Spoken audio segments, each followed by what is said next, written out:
Welcome back to Stationeers. This is episode 22 of my playthrough of EUROPA Stationeer difficulty, 200-minute day-night cycle.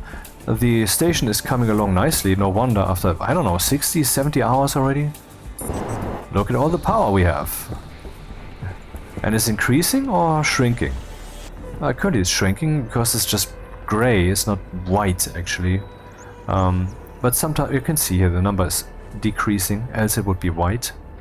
Ah, there we go. There was a blinking white. Filter critical. Yeah, 2 kilowatts only, not a surprise. But overall we have quite an amount of power here. Oxygen critical. So that's fine. So in the previous episode I was wondering what would happen if the filter goes low. I mean, we keep getting warnings every once in a while. It's like when one filter is at 57%, the other one is at 23 or whatever. And now I just kept one, and now it warns me only when it's actually empty. That's sad. I expected a bit more. This is not a good warning system. Cognition low.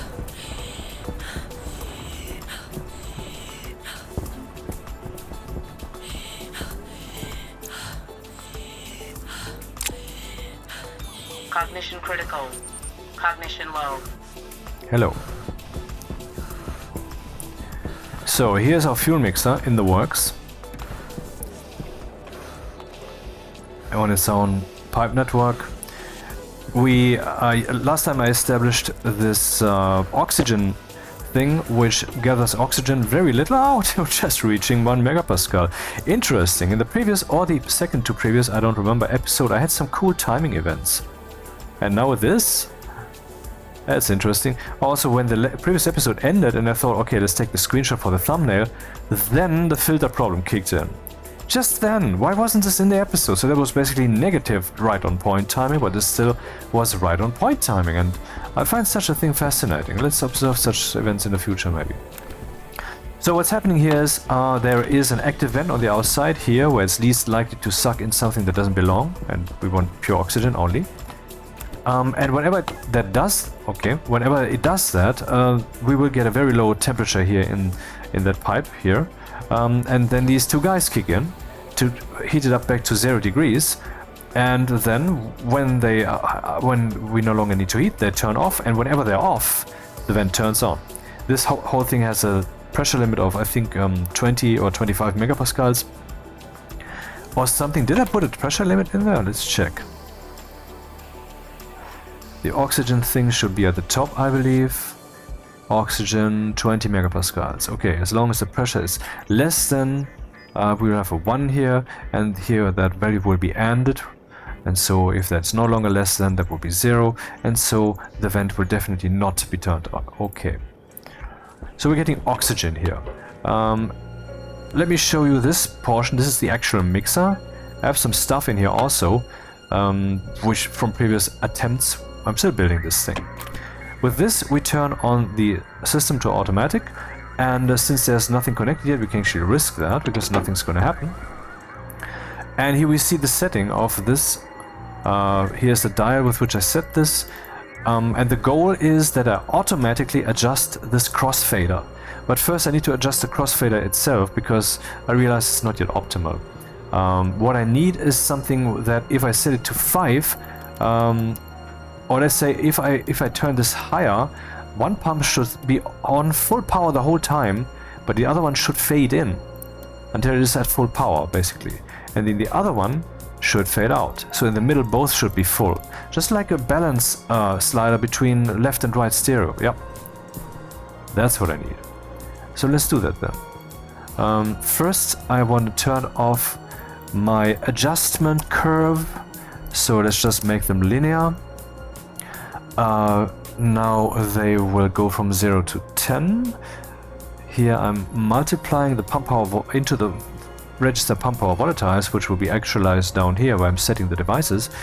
I'm multiplying the X fade, which I now no longer need to transport through R0, but I'm still doing it because maybe I will reinstate this later. I'm just multiplying my value from 0 to 1 by 10 into this. But that isn't quite right, is it? What if I add 0.5 to R0? Maybe that's just what I need here on this side. So let's go to 0. This one is at 5 liters, this one is at 10 liters. This one is at 10 liters, this one is at 5 liters. Yeah, something along the lines is happening. 10 liters, no liters. But not quite what I want. So let's use a little good old marble a bit more. So what's the goal here? The higher I turn this dial, the more volatiles I want to pump. This though must start at 5. At 5 I want to start to pump volatiles, and at 10 the power should be... wait. No, I want to start pumping at 0. I want to start pumping volatiles, not at 0, but at 1, you know, at 1 a little bit, 2 a little bit more, at 5 full power already. And then the rest is fading down the other pump. So what do we need? We need a scale from 0 to 10 that emerges from a value that goes from 0 to 5. So if the value that I have from 0 to 10 is divided from 0 to 1, if that is multiplied by 10, why am I using 10 by the way? I mean, dial steps, that was actually the number that should be here instead of using 10. That's a magic number, should have been this. So the pump volatiles are multiplied by dial steps, the crossfade multiplied by dial steps. Yeah, makes sense. No, stupid me. Indeed 10, no, this is about the pump, not about the dial steps which coincide with this. So what I actually need is 20 pump volatiles multiplied by 20.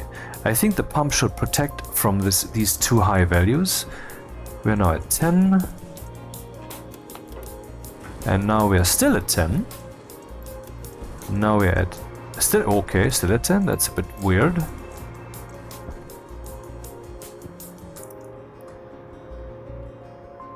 Yeah, this is kind of the problem. Again, let's go to 10. We get 10. Let's go down to 5. We should still get 10. We still get 10. Get one further down. Now we should get 8. We are getting 8.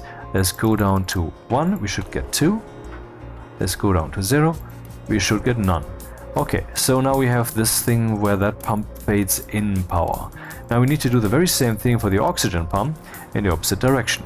And later then I can think about bending this, because ultimately, of course, I need more volatiles in this mix than oxygen. On the other hand, the volume pumps, whatever they shovel, depends on how much pressure we have in here. And since that is basically not foreseeable at this point, maybe I should not curve them, but just treat them as equals. Oh, 1.3 megapascals already. Okay, so the same thing in the opposite direction. What is it that I need to do? I think what I should do is first I should invert the X fade value, which I'm already doing. I'm copying the X fade to R0, I'm inverting it, I'm subtracting it from 1. It's a value from 0 to 1 after all. And then here I just need to multiply it by 20. That should work. Okay, let's go down to 0, which should be nothing, which should be 100%. Then go to 5. Now both pumps should be at 10. Both pumps are at 10. Let's go to 10, which should be this one is 10, this one is 0. Okay. 2, 8. Yeah, okay, now we have a crossfader. And now we need to control the crossfader based upon what is being measured here. Okay. Let's see what source code we have. We have the automatic room light, we have the oxygen obtainer thing, we have the master lever, which if it has been turned off, there's an explicit check here with an extra register which remembers the history of that switch, then both pumps will be turned off, because then obviously I want to do something manually and it is safer if the pumps are off at first. And then down here, I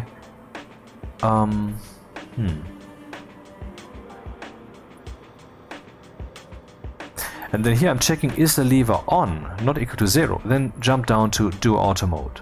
And then I do jump to start, which is stupid. I should instead do this.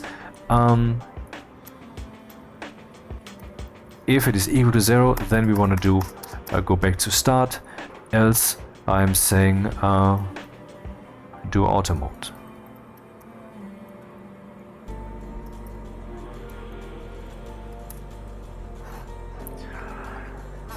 So here I'm loading the pressure from the pipe analyzer mixer.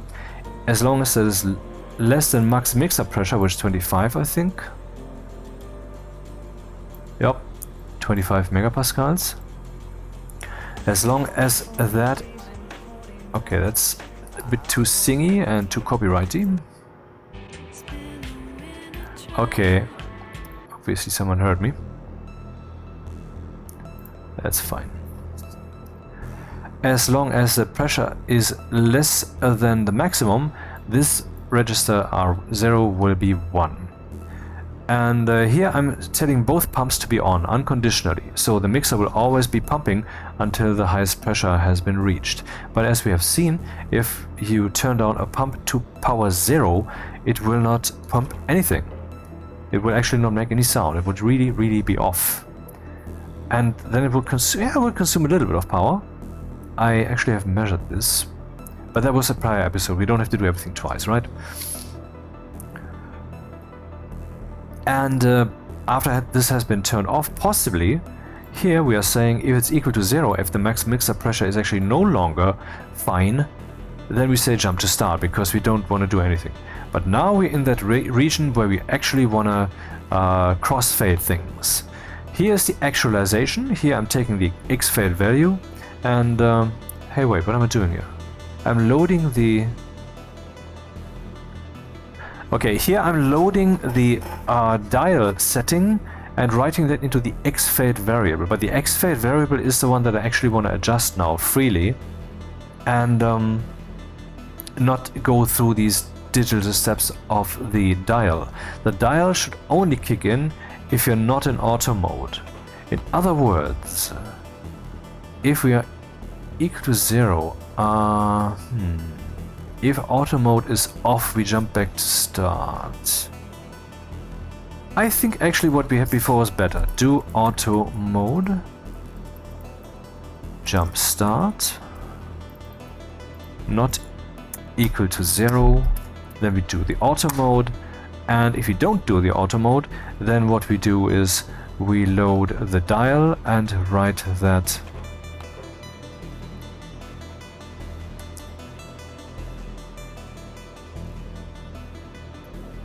into the X-fade variable. Otherwise, X-fade shall be controlled by the auto mode. So, mixer level done. If we're not equal to 0, then do auto mode. Else, the dial setting shall become... Hunger, caution. Shall be written into the X-fade as a 0 to 1 value. Dial steps is obviously 10. I don't need to actualize that every time.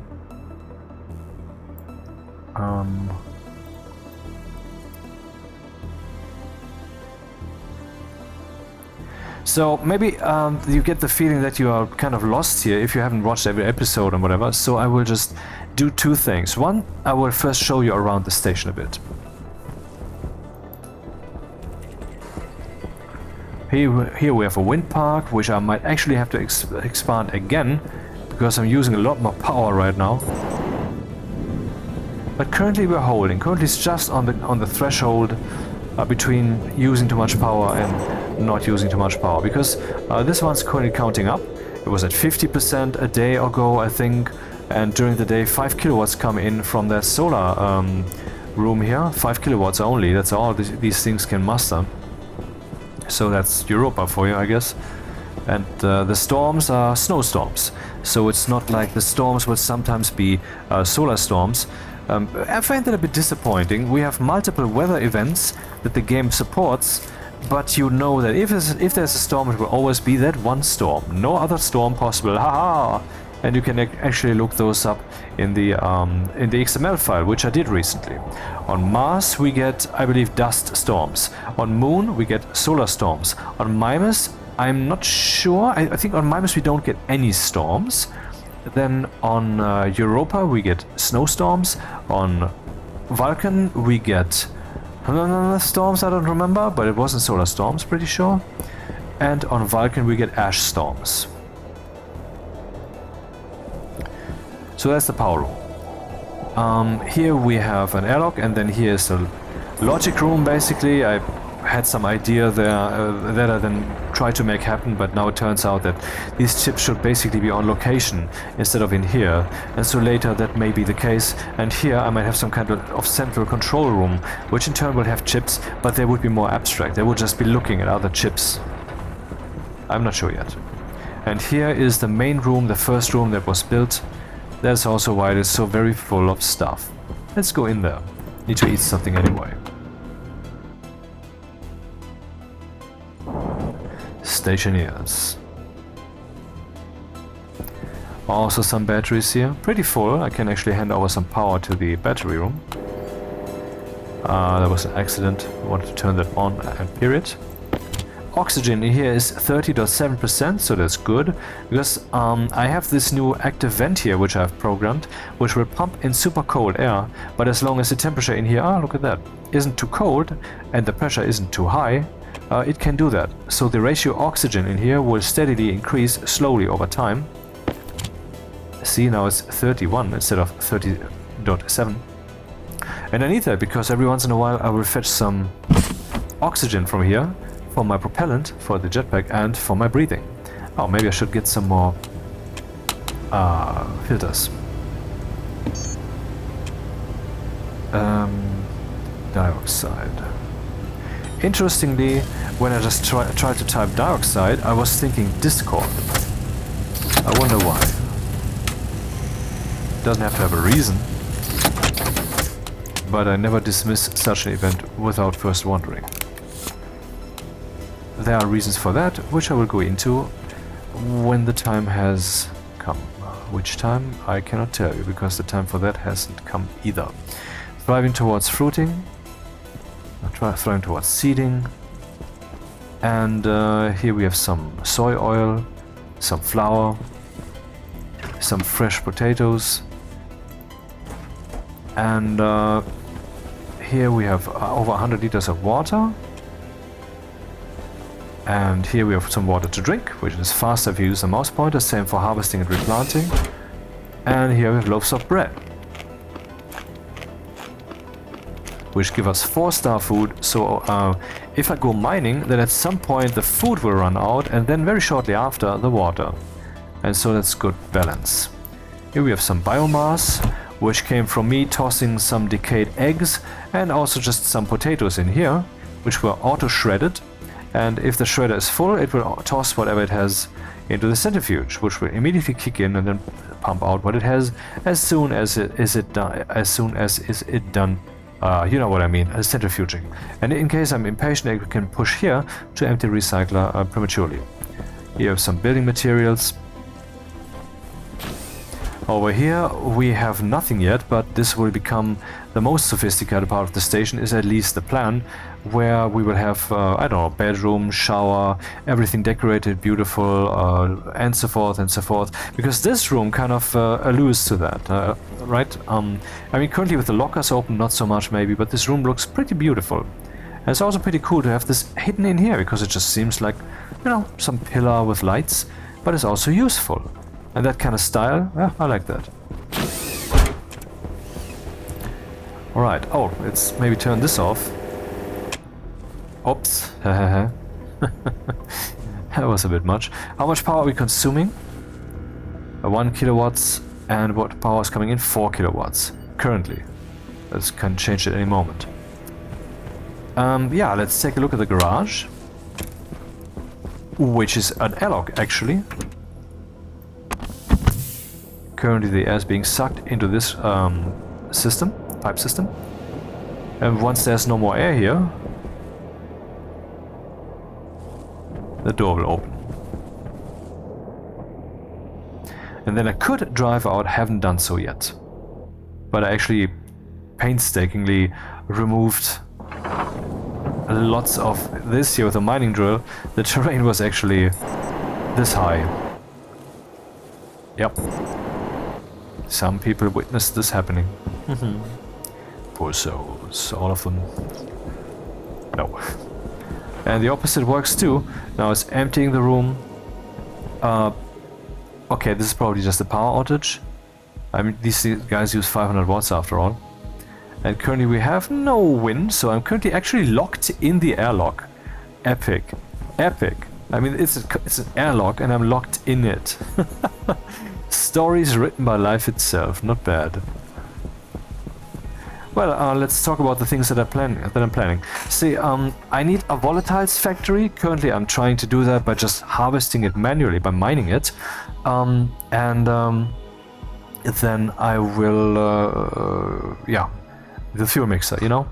But I also want to make an automatic volatiles production using plants and automatic replanting, and then the plants of course need water, which can be produced by, well, burning fuel actually. So getting the infinite atmosphere here, and also the, I believe, net positive output of the volatiles production should mean that we will have infinite water. So we will have the plants, infinite plants basically. Is something happening? Oh yeah, finally, okay. Took a little bit longer because power is still very low. That was a stupid accident, but okay. Yeah, that's it. That's my little station here. We have a cooling system, which is currently quite offlined by this new measure of getting some oxygen, which should look a bit more snazzy, I think. Oops. That was the window. Oh.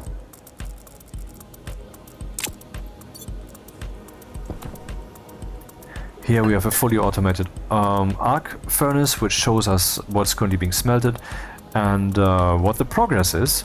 And I can even interrupt this, so I get some copper if it's already being smelted and stuff. Here we have the manufactories. When I turn them on, the stackers also turn on, and when I turn them off, they turn off. But before, they wait a little and then eject what they have. So there was time left to eject what, you know, what would be going here, and so forth. Very convenient. It's a new situation to me that this happens here. Interesting. The light should turn on because there's a controller that does that, but the controller doesn't have power. The light though has, because it's battery buffered. Ah, I can't make this up. Well, the station should recover because overall I have a net positive wind situation. Anyway, as long as I'm not charging batteries right now, we should be fine. I have no pump, no connector in the opposite direction, so I wonder what would happen if I would turn both of them on. You know, if I had a big transformer here in the power room that pumps power over to the other section. And if I turn both of them on, would that work? I don't even know. The deep miner section and some small things here consuming almost 3000 watts. The the rocket area is consuming 5000 to 6000 watts and 2000 watts. Respectively, because there are 3 pipe heaters in play. Here we have 15,000 watts coming in. So these batteries are pretty full. And that's the station.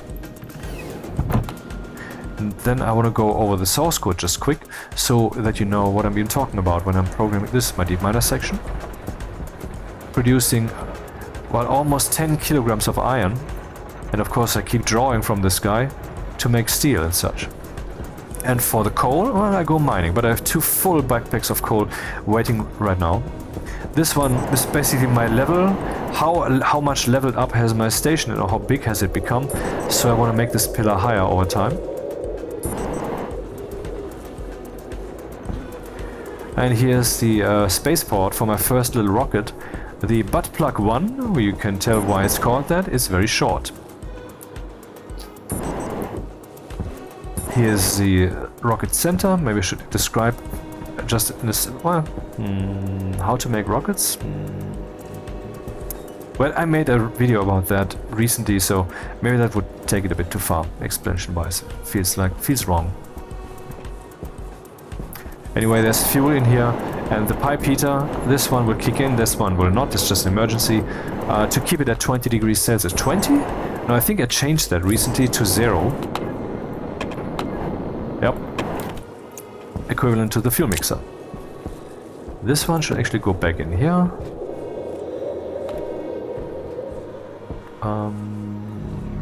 Here is fine, I guess. And that's awfully empty, but still, I don't want to hand it to the storm.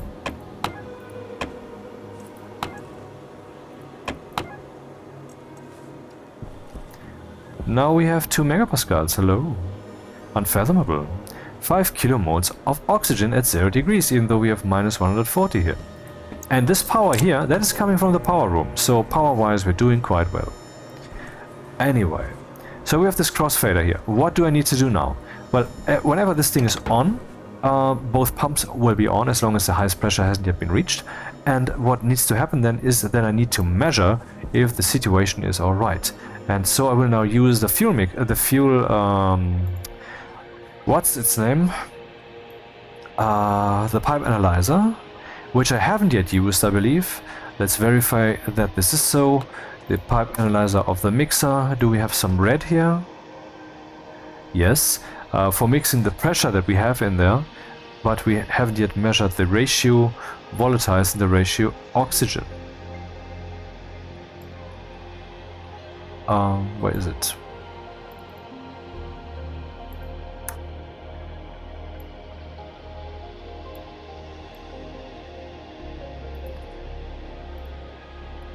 So this is all about adjusting the X-fade value. Now let's do some things. Load batch named into R0 from pipe analyzer mixer the ratio oxygen. And also read the ratio volatiles into R1. Shut up.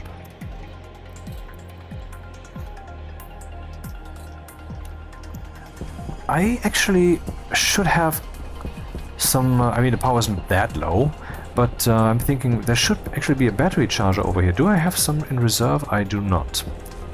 So I use this then. And, oh man, the station is actually relatively far away. I imagined it less far. Because I also have some neat thing, that's a neat trick for your stations if you ever need to get rid of some waste tank content that for which you don't want to run through the airlock, just stuff it in there.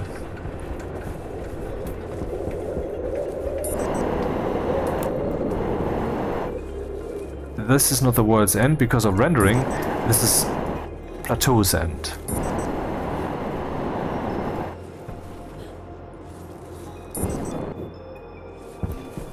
There's actually a little building over there. Because I'd accidentally tossed my landing capsule over the edge here and I wanted to save it from the storm, so I made a box and evacuated it, but for whatever reason it despawned anyway. Annoying! Annoying.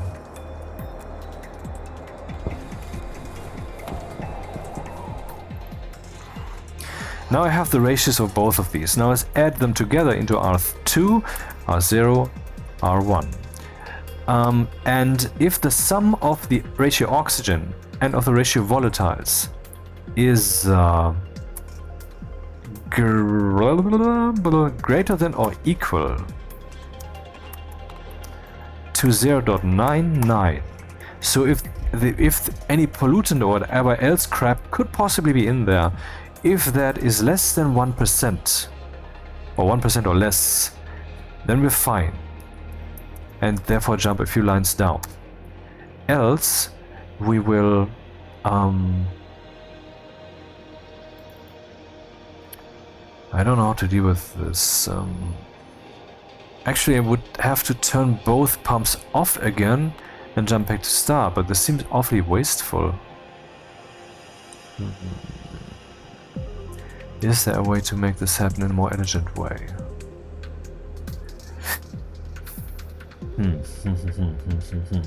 I mean, I could do the same thing that I'm doing here already. I could nullify this register and then we would jump back to start. That seems like a good approach, but then I would have to use different registers. No, not like this, like this.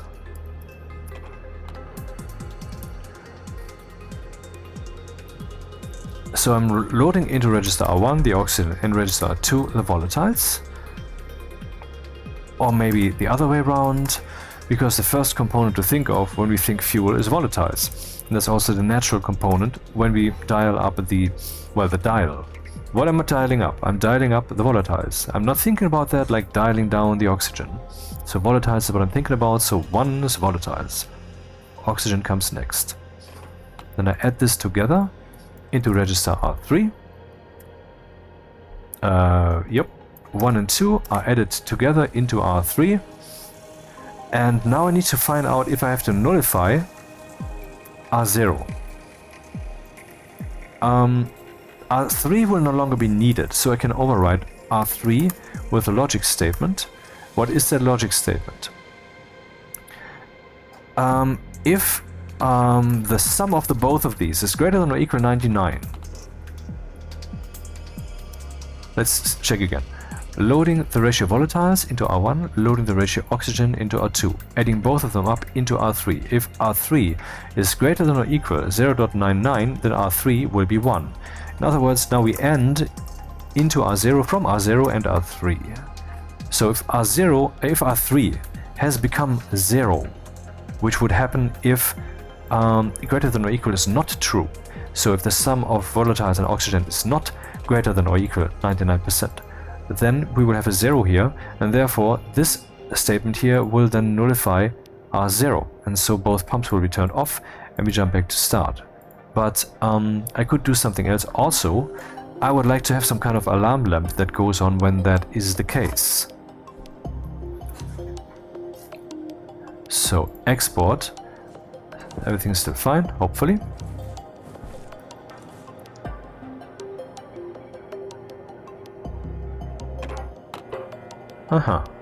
Seems fine. So let's get a battery charger in here and a couple of these flashy light things. And while we're at it, we can eat something.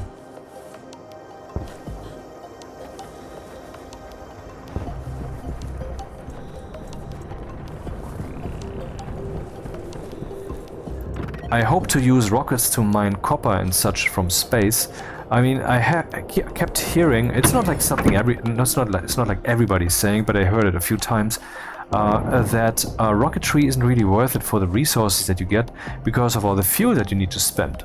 But I don't know. I guess it's a matter of world that you're on, a matter of opportunities that emerge, and I don't know. Maybe we're lucky, but anyway, it's certainly too much fun to not do, because particularly it's new to me. So let's see what we can do with it. Oh, gold copper. I printed all the cables.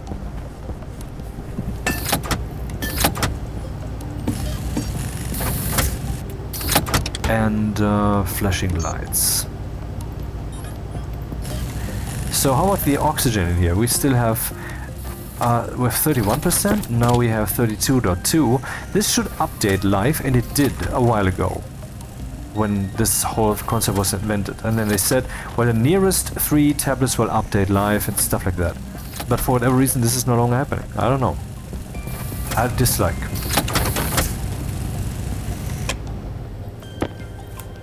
That's enough.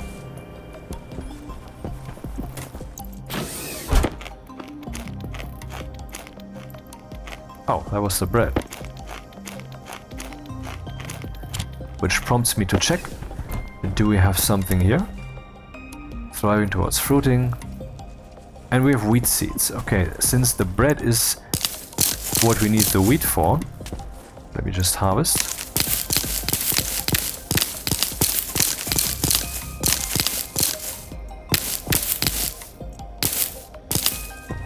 Hehe. Now let's plant in turbo mode. 1, 2, 3, 4. And make some more flour. Flower power. And let's stack them together.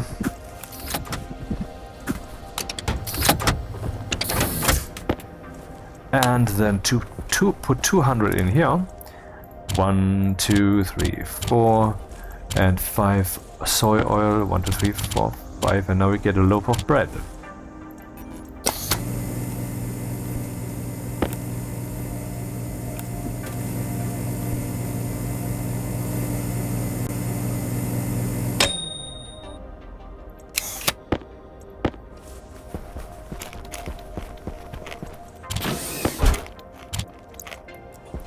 And back we go, making that stupid fuel mixer thing.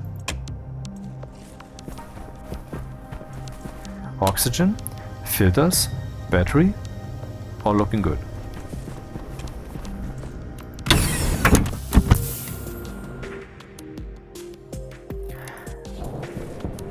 Still, it is an incredible technical feat that they pulled off this game, but if you have any inkling of programming games, saving and loading and such, then you know that pulling off the saving and loading here, that's the real trick. Or, I mean, that's at least very tricky, because when you load, you have to reinstate everything. But in which order? For example, huh? It's all happening in parallel. I mean, to us, reality is normal, and so we're in a reality. This reality is so convincing, we just take it for granted as, well, a reality. But there's so much trickery and magic going on to make it seem like this and work. I'm not saying it's an illusion, but certainly tricks at play. My mind's playing so funny. Where do I put this thing? Is what she said. Here maybe. Yeah.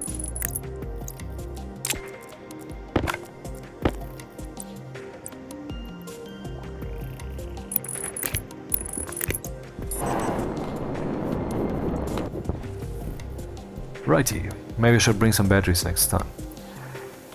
And then a flashy light thingy, which should be on the top, so I know if something's awry. This is not the power network. I would have to cable explicitly to that one.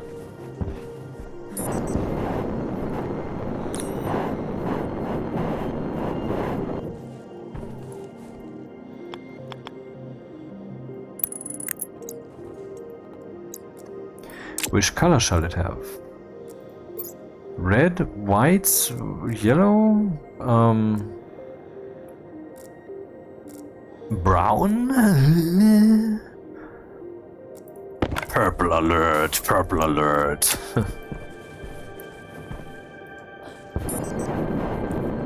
As in, well, this is not volatiles, it's not fuel, it is something that should be in them. Alright, I needed this. Cables.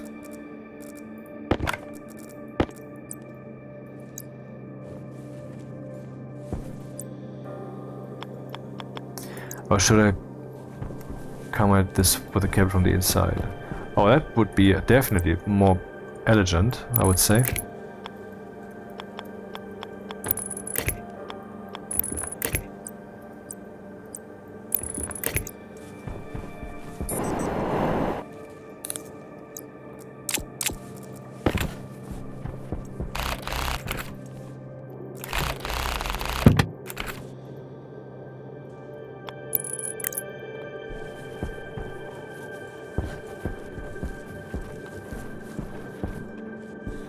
Yeah, that will likely catch my eye. There should be one on the inside too, by the way. And we do have the parts to make it happen.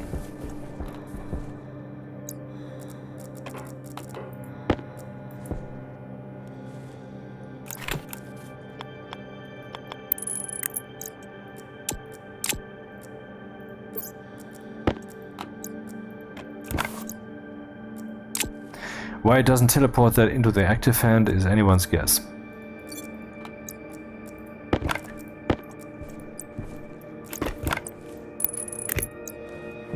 Okay, let's give these guys a name and then program them accordingly.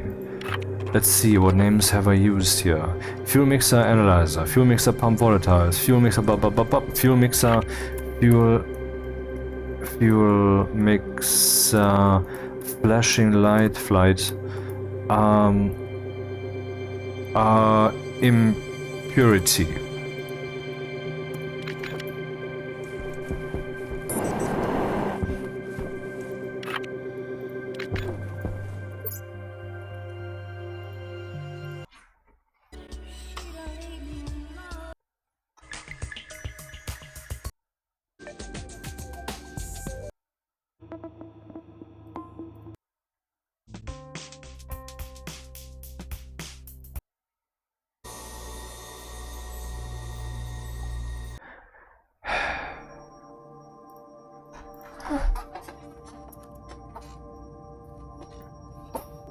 Okay, let's continue.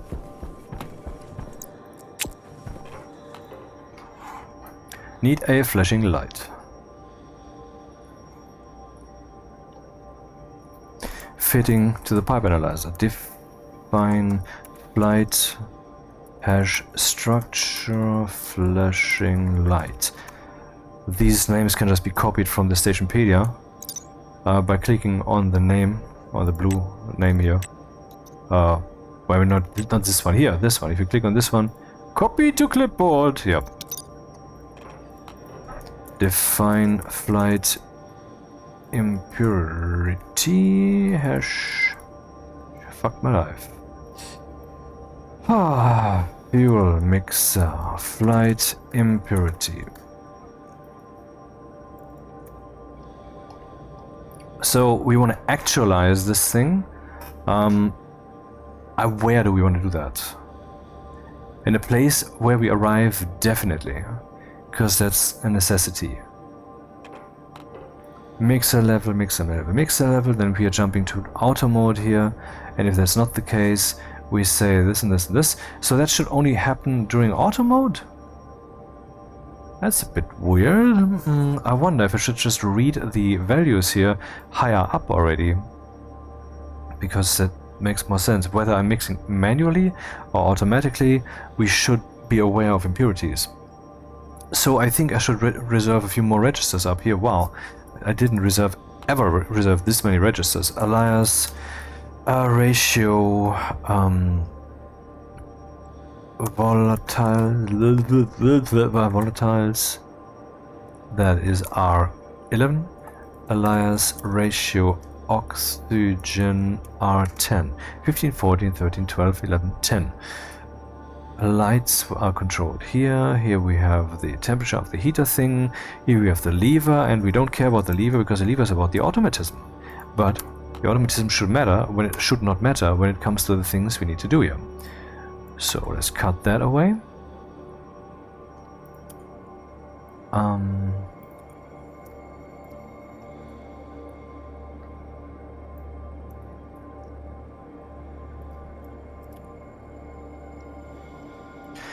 And instead of this, we use these registers. So that will then be globally available, because I will not ever touch these registers.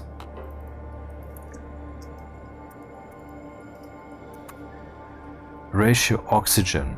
Then I will add both of these together in R0.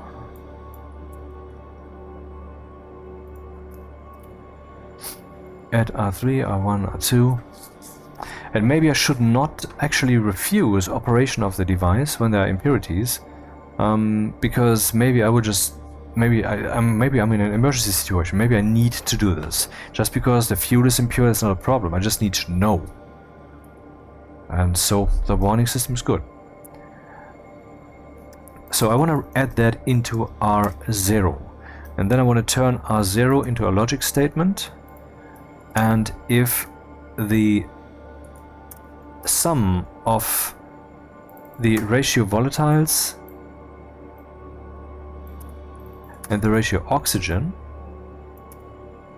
is less than 99, I want a statement that says true, and then I will just write to the flashing light that it shall be on respectively. Let's verify ratio volatiles are being read. Ratio oxygen is being read. I'm adding both of these together into R0. If R0 is less than 0.99, that is true. So 0 less than that means we have too much crap in there, basically. Actually, we can go further. Yeah. But what if there's no gas in there whatsoever? Well, that's the problem, and we don't have fuel. Huh. I think that's okay. Okay. So let's go down here again and clean things up. This doesn't have to happen here. The max mixer pressure has been reached, the pumps will be turned off, and we jump back to start. This is only for auto mode. You can manually override this. Now we get to the actual juicy bits, and I hope I can pull this off, because I've never done this before. Aha, here we go. Now turning off because we don't have this pollutant situation. Alright, so I know I have to deal with the ratio volatiles. That I have picked that component out. It doesn't matter which one I pick, but I would go with volatiles. I want to calculate an error.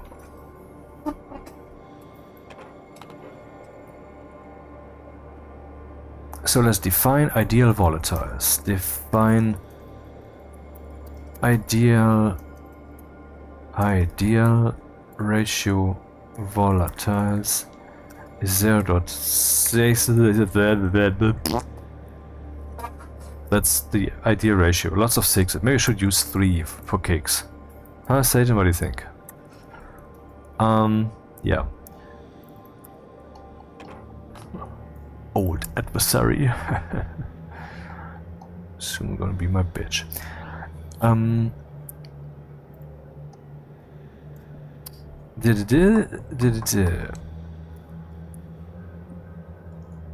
Now I want to calculate an error. Maybe this error should also be one of these up here, even though things are getting wild, but I have never used more than R0, R1, R2, maybe R3, sometimes up to R5, but I mean, how many values can still happen at this point? Elias, error volatiles. Or let's say volatiles, or just error. Yeah. Alright. And error is R9. 15, 14, 13, 12, 11, 10, 9. Now I will calculate the error, which is simple, relatively simple. I will write into loop sub into error the difference between ideal volatiles and the actual volatiles. The actual volatiles are up here, the ratio volatiles. So let's see what logic we get here. Let's say we have ratio volatiles of 40% and 66 though is the ideal. Then we will get 40 minus 60 or something that is a negative number, which expresses too little. And that's what it is. This should be 66 or more. Well, actually it should be 66 or more. Let's say we have volatiles 80% and the ideal is 60% or 66, whatever. Let's say 60 for thinking reasons. Then we will have a positive number here, a positive error. And then we can derive from that as just as an association. It doesn't really matter whether it's positive or negative. But so if we can more easily remember this, we now know if the error is positive, volatiles are too high. If the error is negative, volatiles are too low. We will never achieve actual 0, I guess, but we have to try to get 0. In other words, what we need is we need to know the error as it develops. And all I need to know is the previous error. So let's reserve yet another register. Maybe I don't need one, but I want to. Yeah, the previous error, because I feel insecure here, and so I'd rather don't want to put that into, well, let's use R0, and then it's gone in 2 lines below that, and it's tricky. I feel insecure, and therefore, oh, what's going on with the music display? And so I want to make sure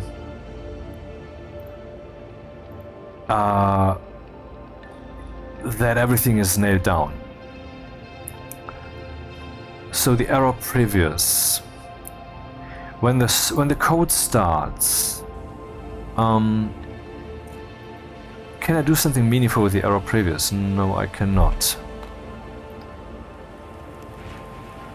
Here I'm calculating the error. How about we say move error previous error? Here I'm copying the current error value, whatever it is, to error previous. And when I start the code, maybe we have an error previous. I will actually say move error previous.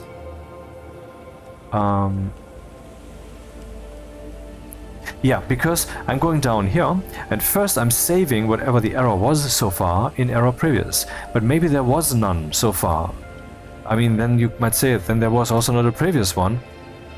And that's true, I think. Also doesn't matter. I mean, after one game tick or two, it should have caught up entirely. Okay, now we have the current error and the previous error. And now I need to find out what the error development is. Is the error increasing or is the error decreasing? And accordingly, if the error is increasing, then I will increase or decrease, I'm not sure yet, the dial by one step, or the X fade. And so forth. I just try to zero in on something that will make the error minimal.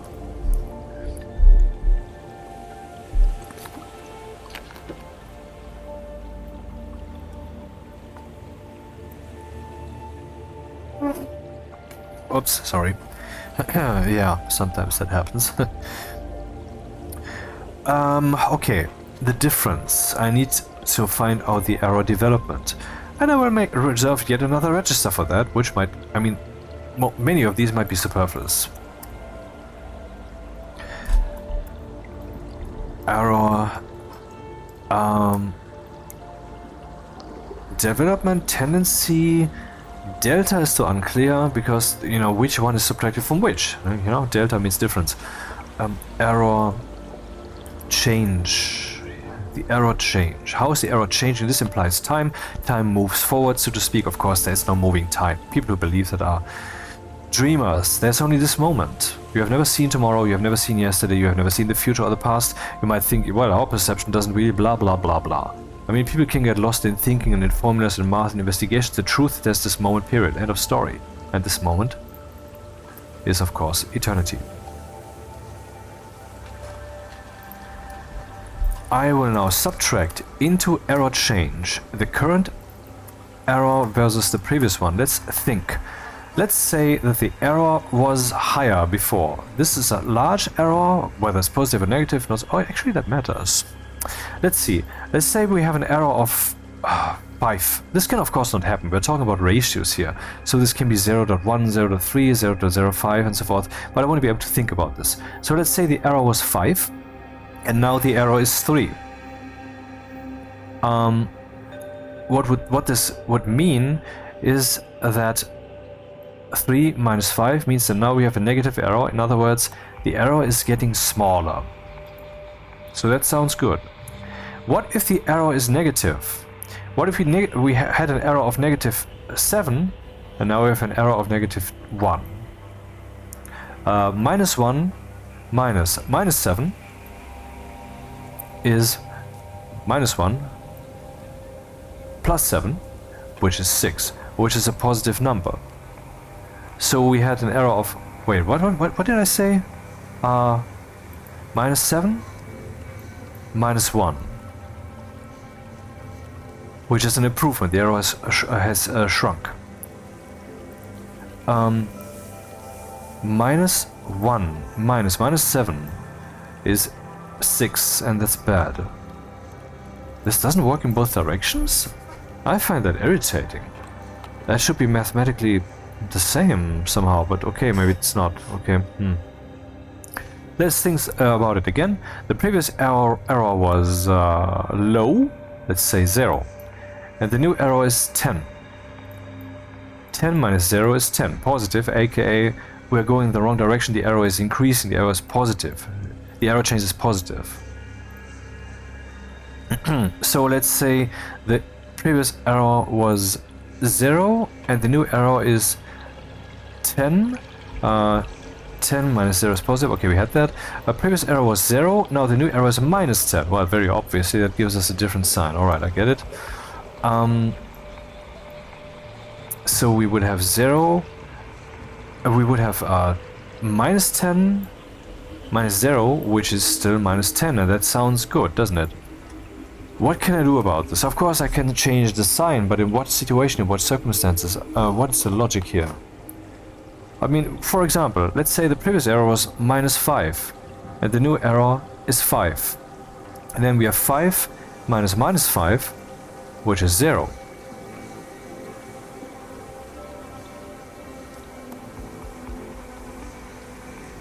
I think I'm doing it entirely wrong. Instead of subtracting that, I mean, I don't care how big the error change is. I only care about the direction of change. And so, since we're talking decimal numbers, which with relatively high resolution, I don't care about equal. So I only care about greater or smaller. But I mean, to know the error change size, that would also make sense. Huh.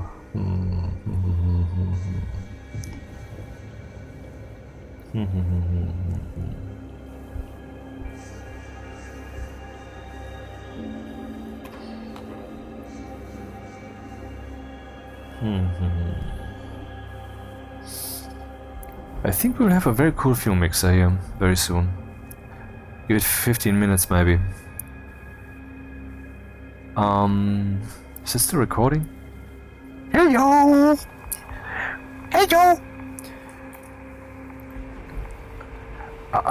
Okay, let's just ignore the size of the arrow and just care about whether it has shrunk or grown. So I'm writing into the register error change, which then seems rather lavish to have here. Into R0, I want to write whether error is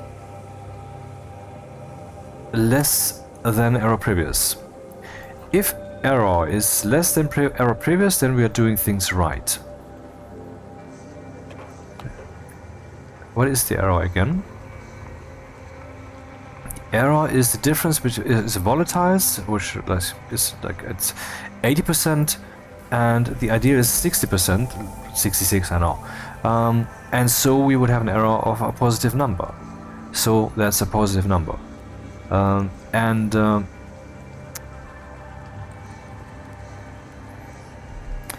That's also not the right thing, right? I think what we need to know is the distance from 0, from ideal.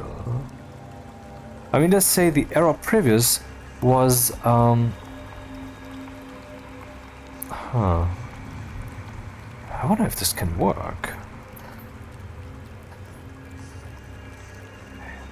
I mean, there are people who have solved this rather easily because they know how. Whoops.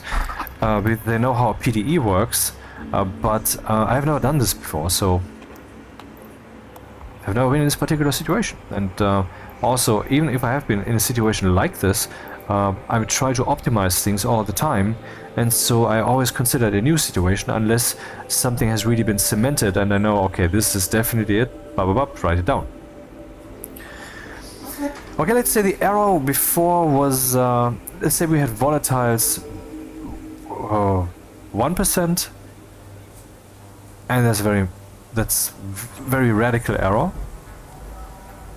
Or let's say 50% is the ideal volatiles, and before we had error 1%, and now we have an error of, I mean, volatiles 1%, so that would be an error of 49 minus 49. And now we have volatiles 99%, and the ideal is 50%, so there would be an error of 49. Damn it. I'm sorry, the fucking carbonated water.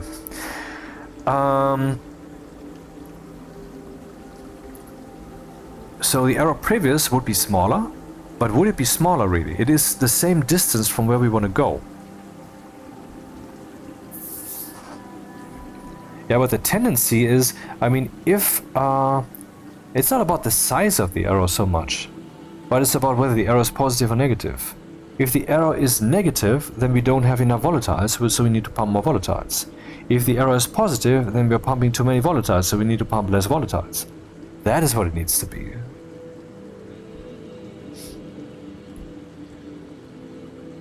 That's really what it needs to be.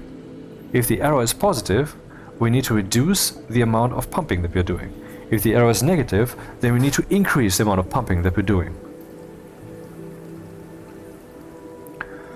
So,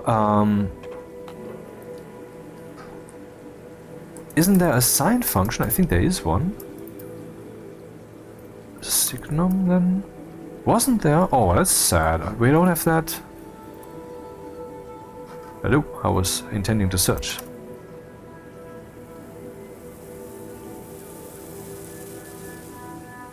Oh, we don't have that. Oh. Sad face.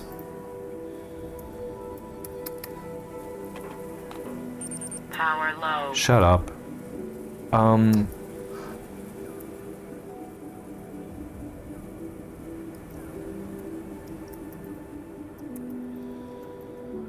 Write into R0 if the error is greater than 0. So if you have an error that's positive, aka too many volatiles, I will have a true value here, as I will have a false value here. Then I will add into... no, I will subtract from R0 0.5 into R0. So either we get a 1 here or we get a 0 here. 1 means the error is positive. 1 means we are having too many volatiles. 0 means we don't have too many volatiles, probably too few volatiles. And I'm subtracting 0.5 from this, so we will have an 0.5 here, or we have a minus 0.5 here. And then I divide that. I divide into, actually into X fade. No, that's not true. Into R0, I will divide from R0 5. So we will not have 0.5 or minus 0.5, but we will have 0.1 and minus 0.1. And then I will just write, will add this value to X fade, and that should be the fuel mixer. This means that X fade might wildly run out of range, and I believe there is a way to do this. Clamp. Wasn't there a way to? Hunger caution. I believe there was a way.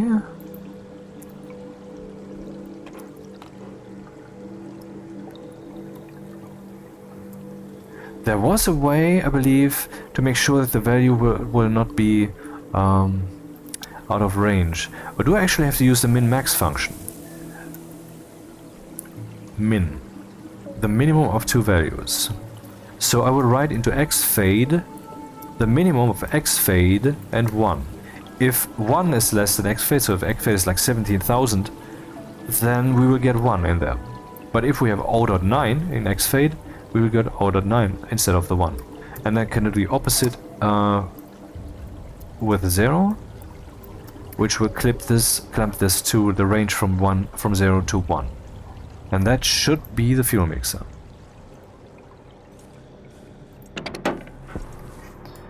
Okay, let's see. Currently we have... actually, I don't see any adjustment happening. Because we don't have no error development. The error is not changing. Well, I guess it's time to hook up the pipes, huh? This will be quite interesting.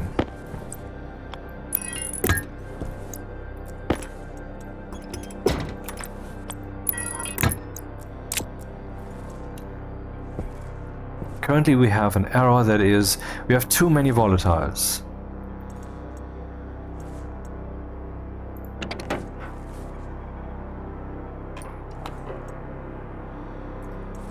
Only oxygen.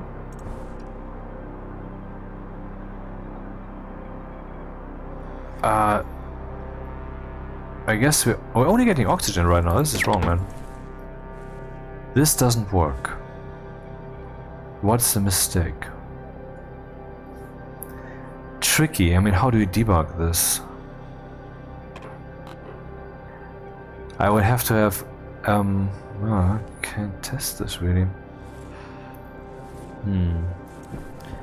Still this amount of Volatiles, how many modes do we have?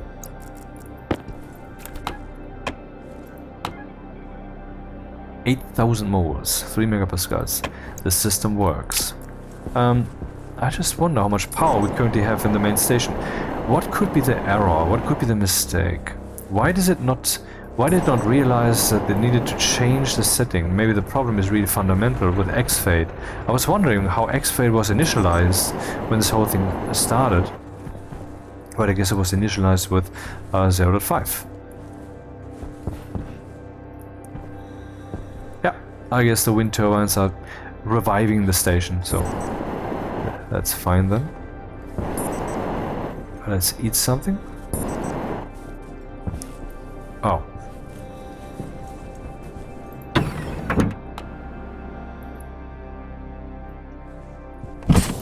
So what is it that I observed? I turned this thing on, and then I saw that,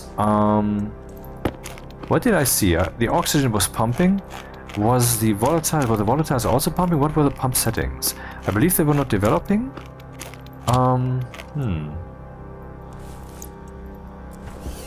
Oxygen is... oh.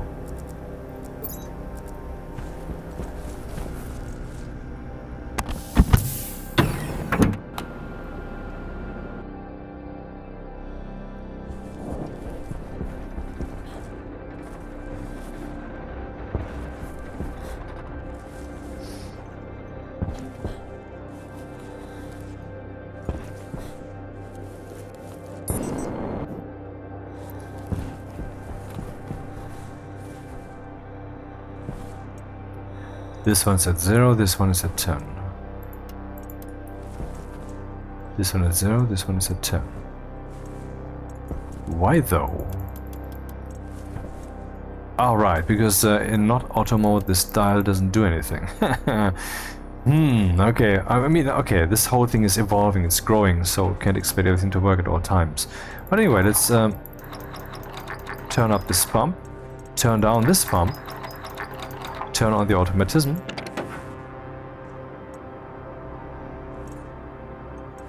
And then we can see that it actually did something. It did wrong, but it did something. And that's a start, isn't it? So what would have to happen is that this is being dialed up, and I would need to know some values. Here we have a fuel mixer slide X fade, which is not yet being written. I should actually show on the slide what the X fade setting is. Where's the slide? There we go. Where are the complaints?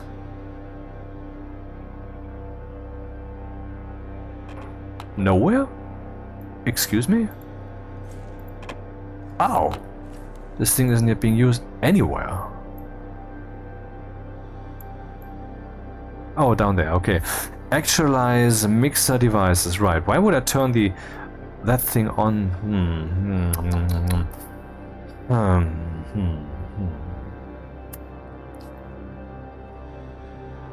Maybe this one should reflect the auto mode at all times.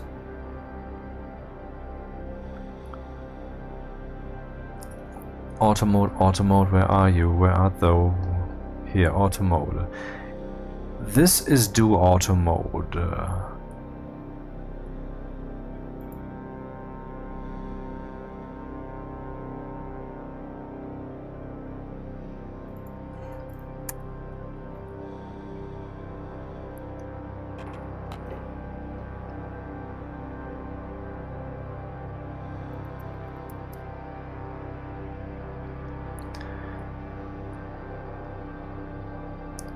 Here I'm getting the auto mode, writing it into the register, and here I'm saying the slide shall be on if we have auto mode.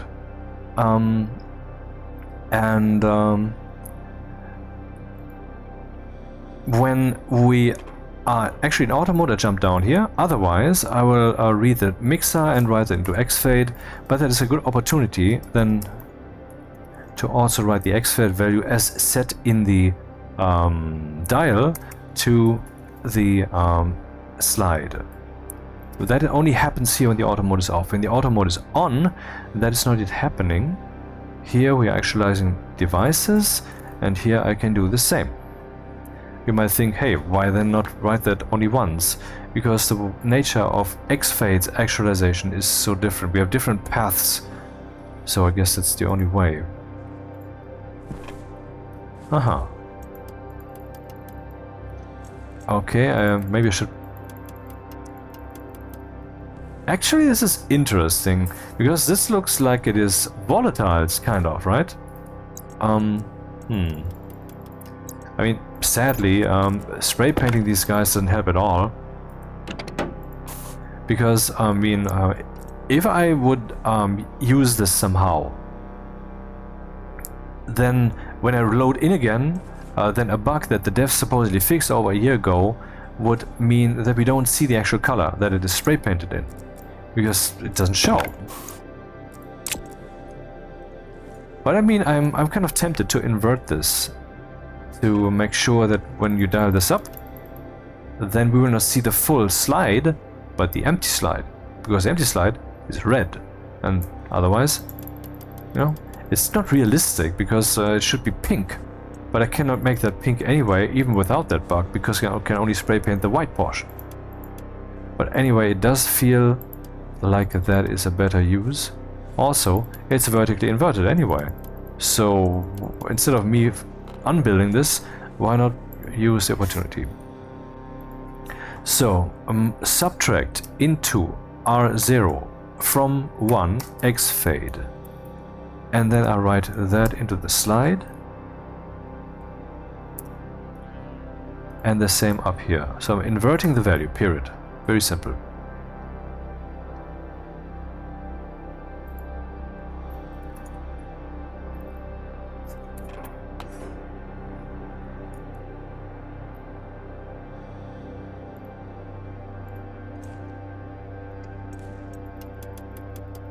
Look at that.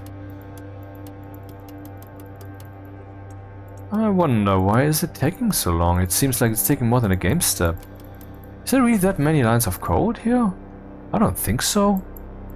I mean, it's not 128 lines, and the loop is also not that long. I only have one yield here, not multiple. So what is this? What's happening? I don't understand. It should be actualizing it pretty much instantly.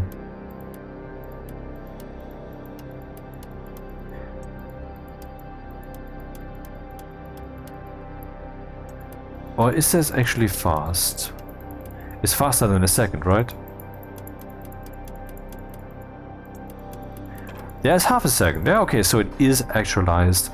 Just my clicking of this thing is actual real time, that's hence the confusion.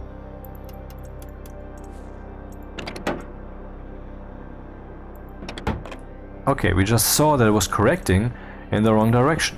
And I don't know why that is. But you know what, let's just flip the correction direction and maybe that solves it and we can just go to bed. Where is that?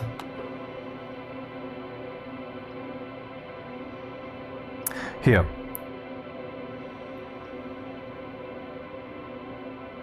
Let's just subtract that then. Or not? Wait, that's instead of... Let's just say less than. Export. Okay.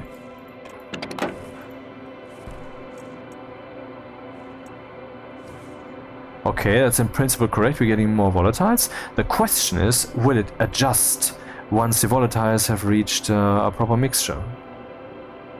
But I guess we will not see this because we have too much gas in here already. You can see we are almost reaching the 25 megapascals, which is the limit for this device that I've defined. But this is a good opportunity to see if that kicks in. Click. It does. So this thing is safe. Okay, we need more pressure. The limit is now 30 megapascals, which might still not be enough. Export. This could be the complete fuel mixer.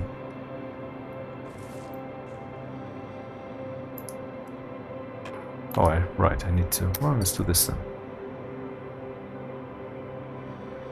Sorry, I have some stupid reminder here. What is it telling me? Okay, listen to that music, which I do every once in a while. John and Vangelis, I'll Find My Way Home, which is a track which comes with some very special emotions that every once in a while are well, something I do enjoy. Then it's saying here that my save game backups with Google Drive is offline because some corporate asshole made a decision and so I have to jump through hoops again. That's the way it is, I guess. Then another reminder saying, reduce game sound volume to 90%, else it's too loud when you record Stationeers, and music volume 3 or sometimes 2. Actually, where are we? This is volume 2, right? It is, actually. But too loud. That's better. And then the final reminder, which was what? Stationeers GUI hotkey F2. I have done that. It's actually implemented now.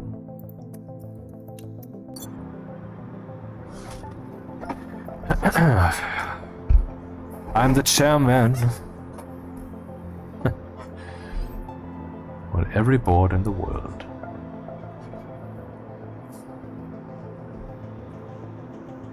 Very soon we should see adjustments.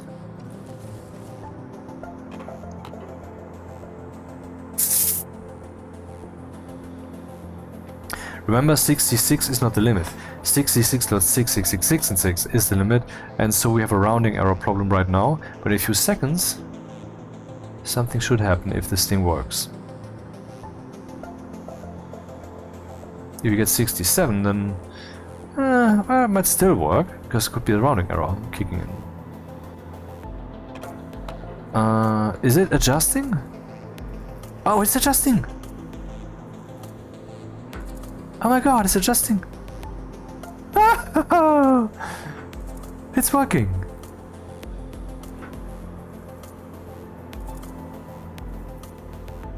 And how precise is the mixture? I mean, currently we have tons of gas, so it's a bit of a cheat to evaluate the...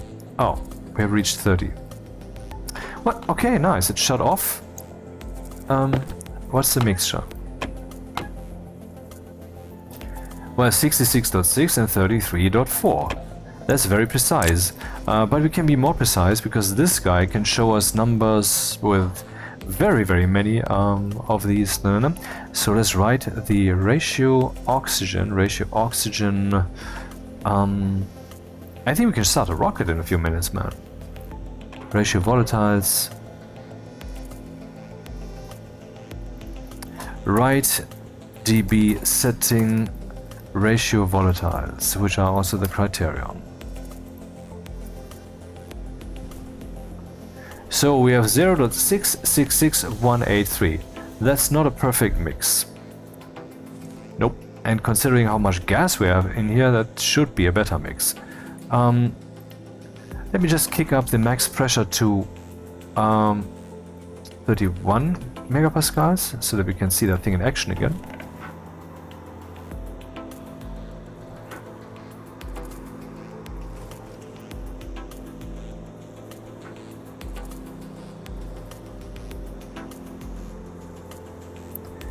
Well, maybe the adjustment is a bit rough.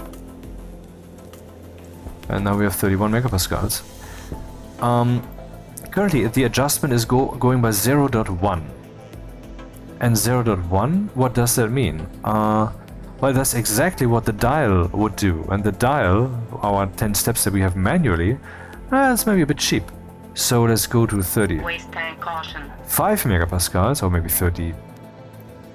Let's see, 32. And then say that I want to adjust not by this, but by, I don't know, how fine do we want it? 50? Yeah, let's say 50. That's very, very, very, very fine. Very fine. It's pumping again.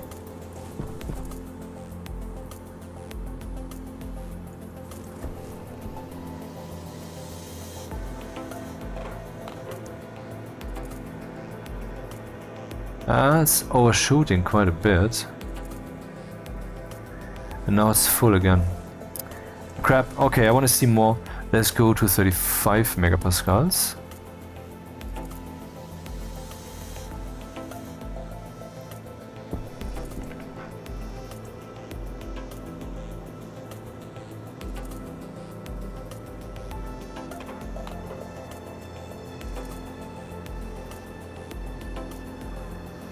It's oscillating in a not too nice way.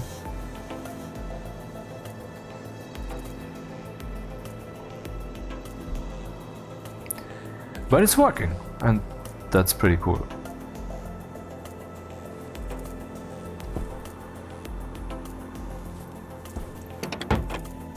Haha!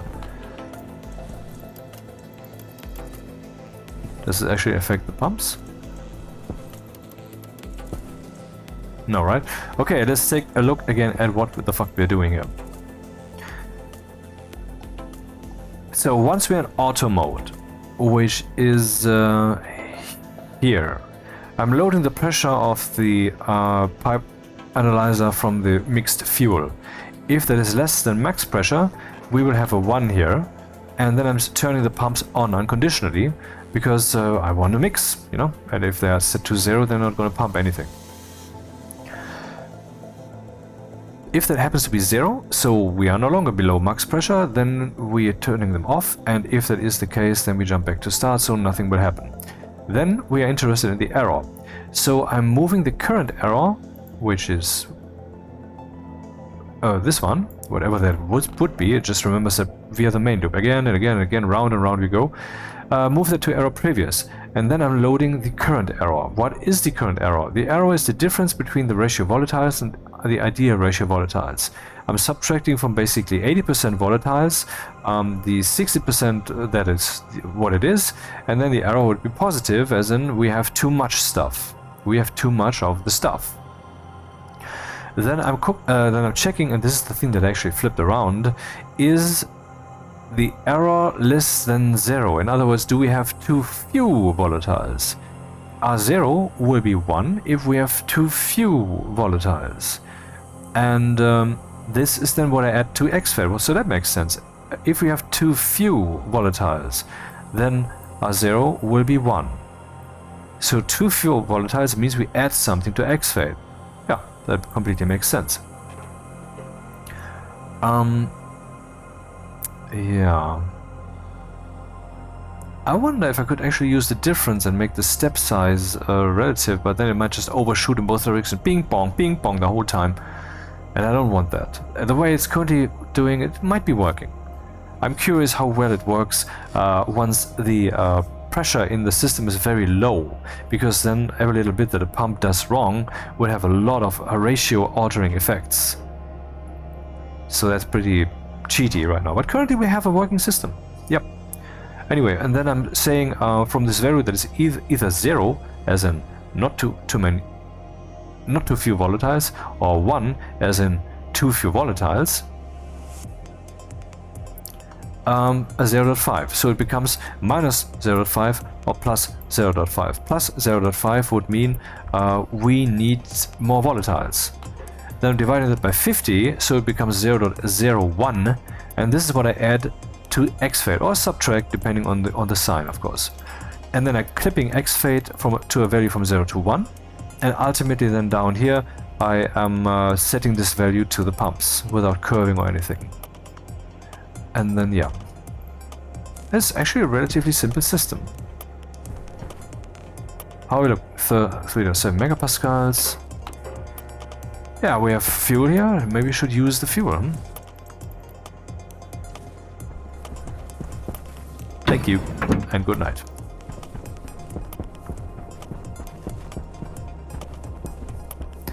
I mean, I have a rocket here. Maybe we should send it to orbit. That's what we have all this shit for, right?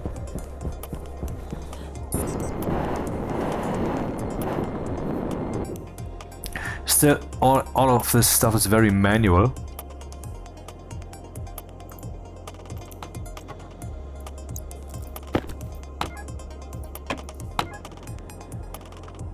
Okay, we have some gas in here, 3.5 megapascals.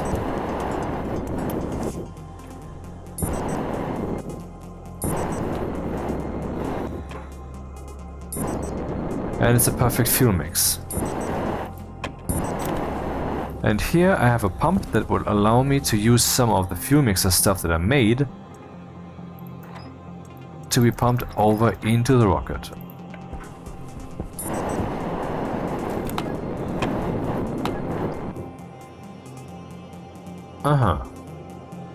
The temperature is decreasing, however it is doing that, I don't know actually. Why is it getting colder? That's because the mixture in the fuel mixer is actually very cold. Because the oxygen and the volatiles, they're both at 0, but I experimented with this thing earlier, and there I did not take care of the temperature.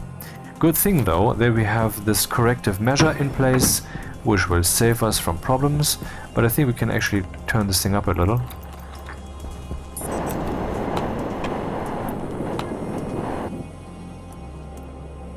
Getting colder, but the lowest temperature it can possibly get is like -35 degrees, because that's the temperature of the mixer stuff, and that's where the cold is coming from.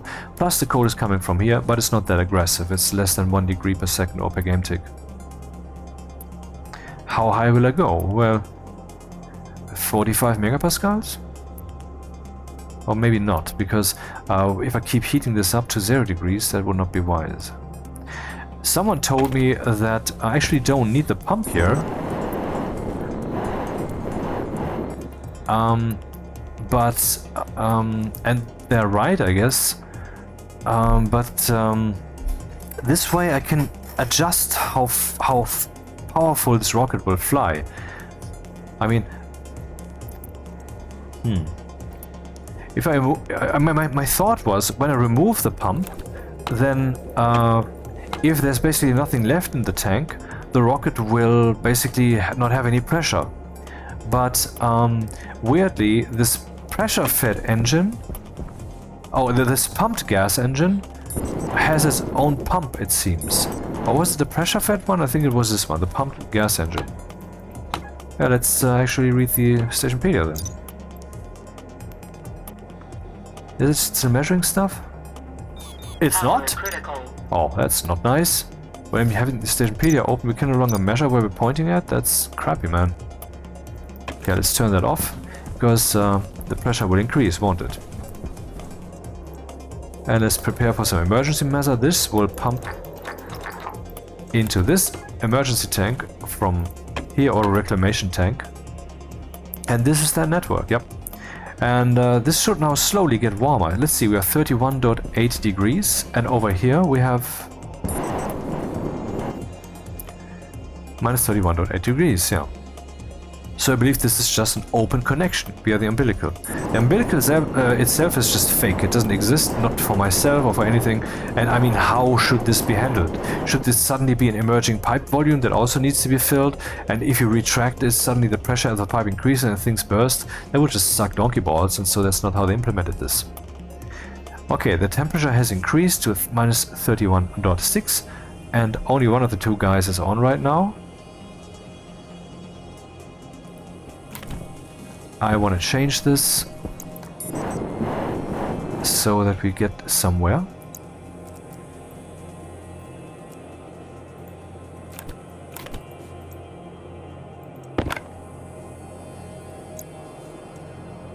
That looks awkward. Import. Hey, I clicked edit. Whew.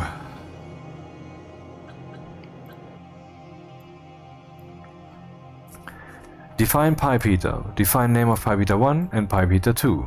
Define type of tank. Start, year, jump start. Loading the tank's temperature. Any of the tanks, all of them, whatever. Maybe I should indeed say average here, because this is one of those situations where I might have multiple, and then it should indeed take the average. Then I'm writing that to the ship housing, so I know that. In Kelvin, oh. Why do I write that in Kelvin onto the chip housing? Why not in Celsius? So if that is -120, I would just jump back to start, because then all hope is lost.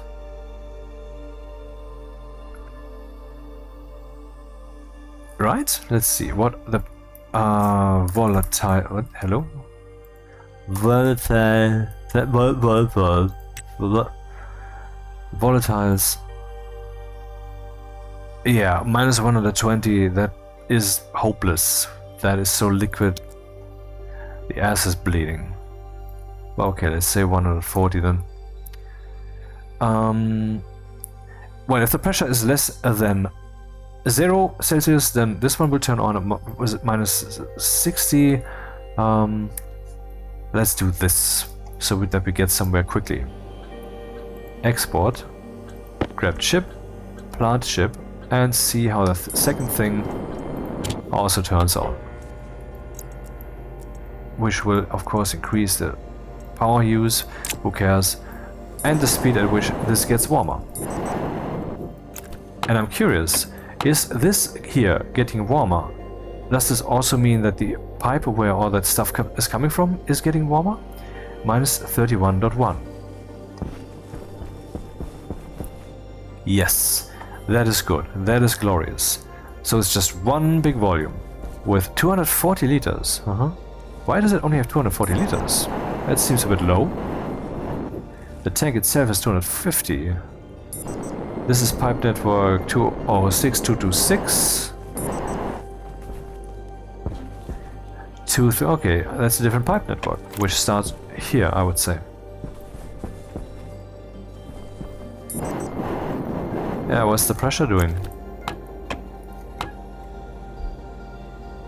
40 megapascals. Wonder how high it will go. Maybe the rocket will fly without any rocket drive? But okay, let's get back to this, which I know sadly doesn't measure this correctly. Would be cool to have a display so we can just look at it. How hot is the temperature here, how and so forth. Should I install such a thing?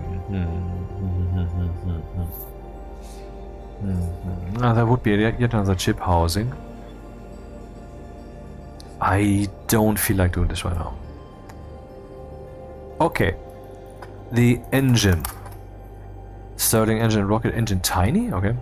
The pumped liquid engine, we have the pumped gas engine. That's the one we're using. The most reliable of all the rocket engines. The pumped gas engine runs on a 2-to-1 mix of volatiles to oxygen gas. I have that, yes. But pumped, I thought, means that I have to pump it. But apparently I don't, according to some comment I read. If the one is listening, sorry, I'm bad with names. You know, the thing with the neurons in my head which have been wired weekly with others, so I could browse them at my leisure, but currently I'm not at my leisure, and so I can only follow the broad pathways. And here is the pressure-fed gas engine, inefficient but very powerful. The pressure-fed gas engine moves gas from each of its 2 inputs based on the pressure of the input pipes.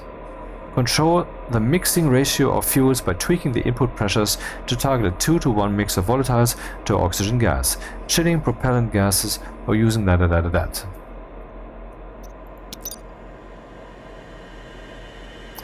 Yeah, it's fine. Pressure is increasing only very slowly. Hanging the DJ. Okay, hanging. The DJ is now hanging. Okay, this will take a while. What is the next step? What do we want to achieve?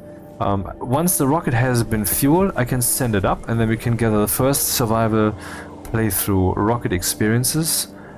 And I can scan for some stuff up there and then I can land it again, I guess. And that is actually pretty unadventurous when this thing automatically always has the highest thrust.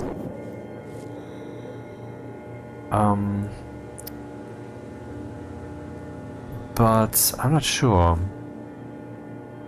Should I remove this pump? I don't wanna. Fuck it. I wanna pump that myself. Okay, so the rocket is now basically refueling, so to speak. What do we do in the meantime?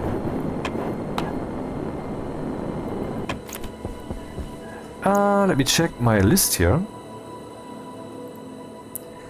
Build spaceport and rockets. Mouse hotkey for graphical user interface has been implemented actually. Today. Hunger caution. On automatic volatiles mass production.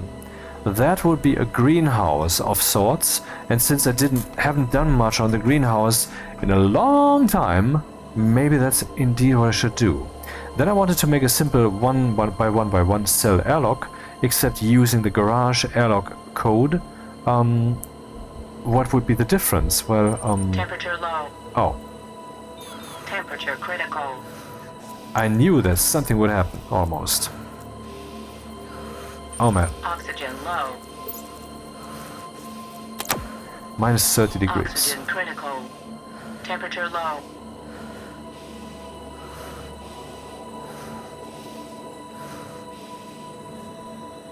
Aha, no sustained lung damage. Okay.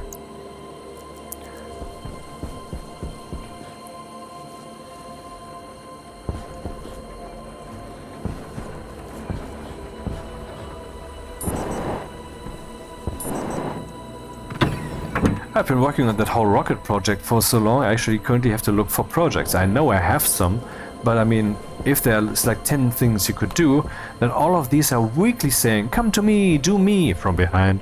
And, batteries are still a bit weird.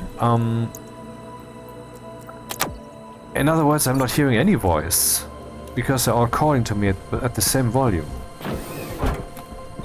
Waste tank critical. Seriously?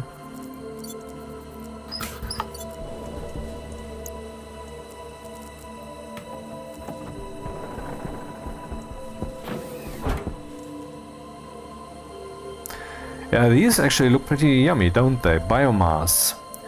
I could actually go and create some volatiles production over there where the fuel mixer is by... yeah, that's what I should do.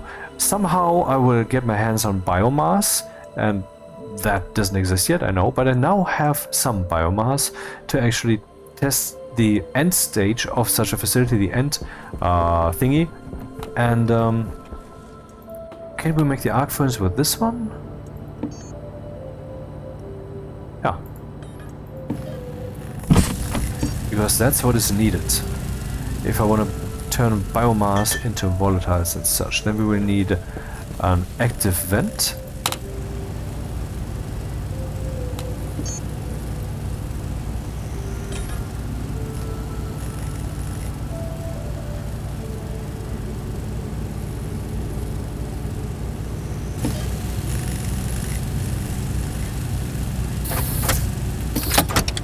Sensor. Oh, that's the wrong one.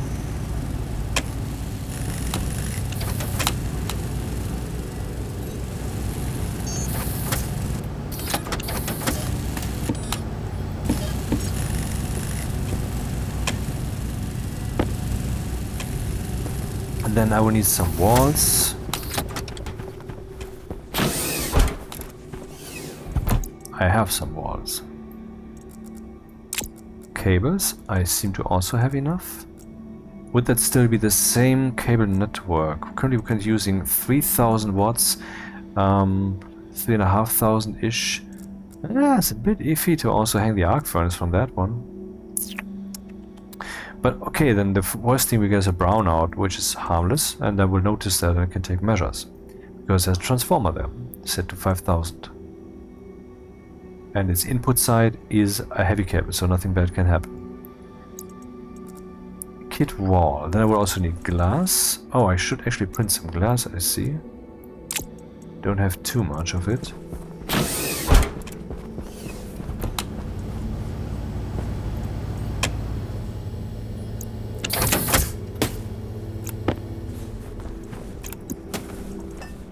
Oh, okay, here we have 2 grams of silicon. Hilarious. Do we have... okay, we have more silicon. Oh, we have more silicon. Not too much, but yeah. It's fine. Make more glass, I want glass reserves. There will be a greenhouse after all. Oh, what am I saying? The greenhouse cannot have glass. I'm using my custom world timing. 0.03 instead of 0.3.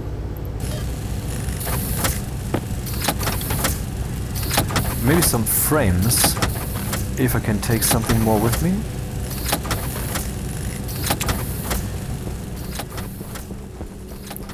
And more steel sheets, definitely.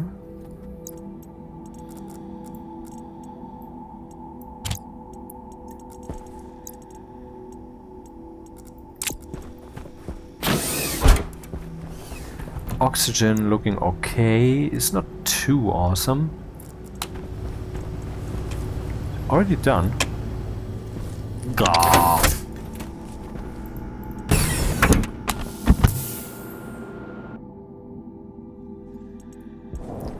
It's fun to not have the stupid helmet light on.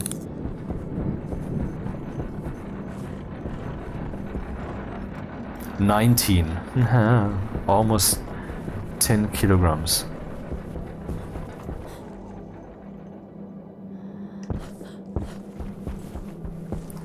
Would be good to know what the temperature is without having to resort to tricks. I mean, cannot have happened. Let's say, where were we? Minus 30? I don't know. Let's say minus 25. Minus 23. Ha ha ha ha. Okay.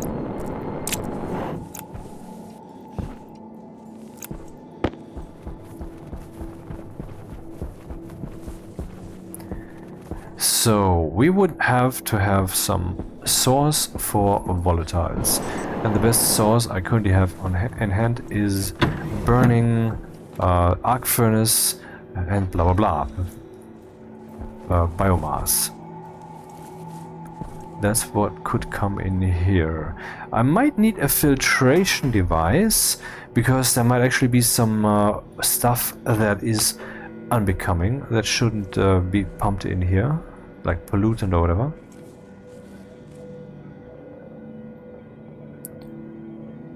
Oh, what? Look at that! Pressure 11 megapascals. I've been pumping so much fuel out of this one. Interesting. Useful. Cool. Stereotype. Boxcar. Shoelace. And windowsill. So there would have to be a source for that. Should I build another facility on the backside? Yeah, it's a bit weird. This guy sucks oxygen from here, and now I want to build a facility that might have some waste pollutant or whatever. Not good, not good. Where should that be then? Over here, huh? Okay, now we're adding to the station. Maybe this is already enough, who knows?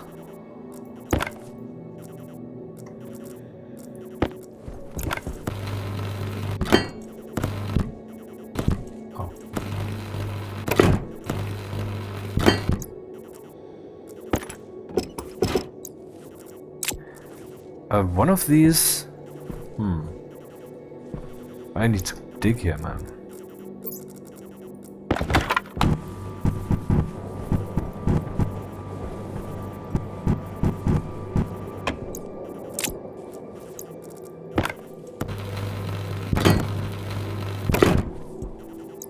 One of these needs to be the arc furnace container thing. Let's say the arc furnace would be here. Yeah, that's good, in the corner.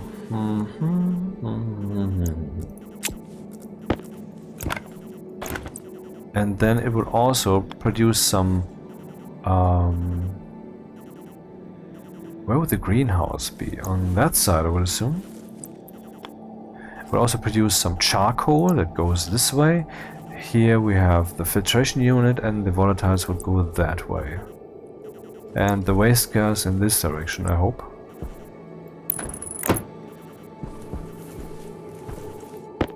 Here we also need a sensor. Hydration critical. In this box. Where's the power coming from? This might be in the way of the cable. That would be outside. Do I have to place it on the wall then? That's a possibility, let's do that. Window, of course.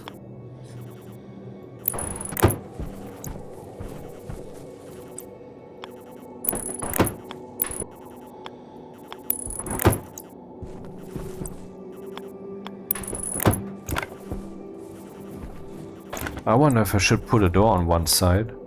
Just in case I ever need to get in there. But I should rather use some kind of switch, turn it off, and then just open the window.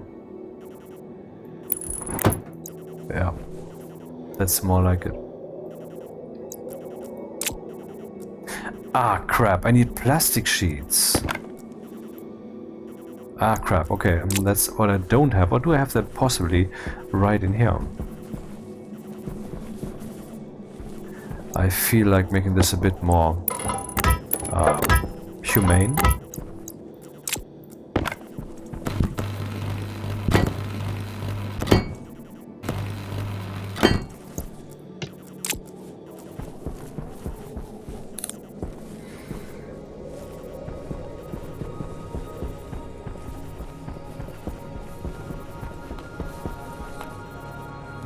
We have plastic sheets. Hello.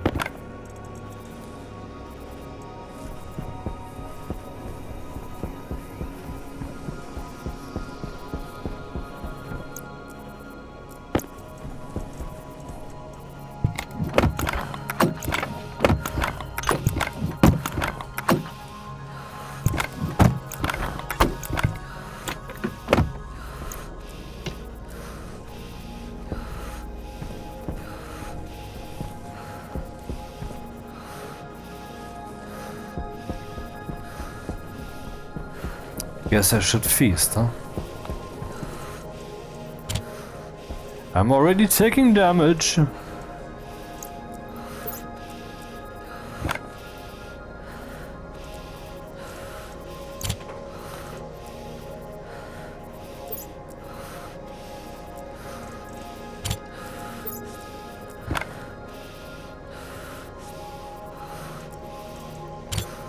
Don't ask. Sensor goes here. Active vent goes ups. Did I forget to bring it? I forgot to bring it. Do we have frames here? We have flat walls and we have walls here. Cool. Now we have frames too. And steel sheets. Though I should always have some steel sheets on me. Experience teaches. Oh, why is this up there still so dark? This hasn't yet been cabled up. Unacceptable.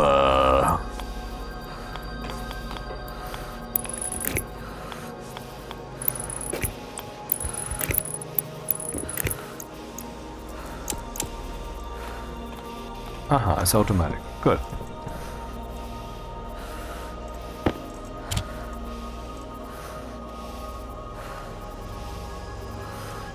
Maybe I should bring this back to main in case I need to smelt something.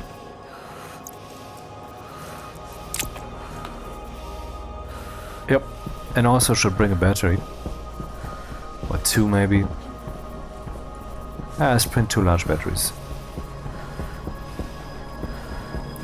Yeah, for those who don't know, currently the food is down to 0, so we are experiencing damage, and the water will be down to 0 also very soon, which means that we will have double the damage. So if you're going mining and that's happening, okay, better get home.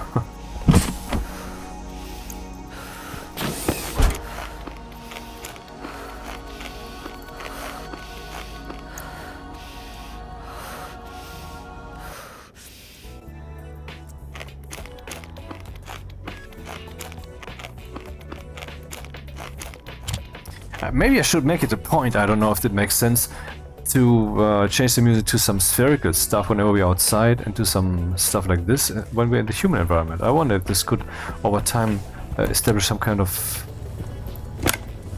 feeling.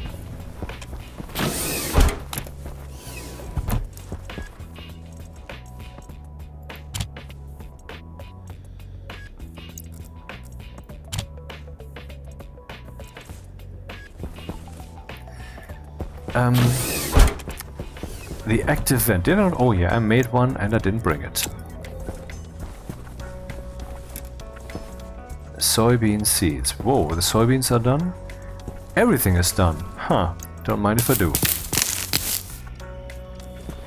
And this should be automatic, of course.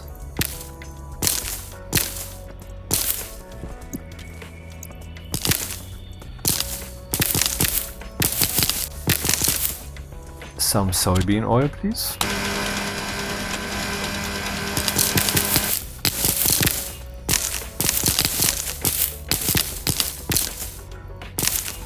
save. What happens?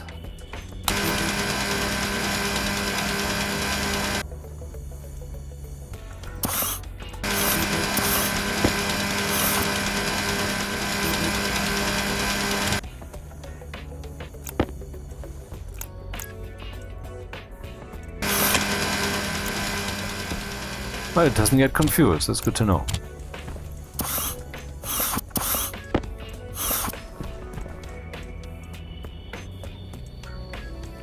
That's not enough yet to make bread.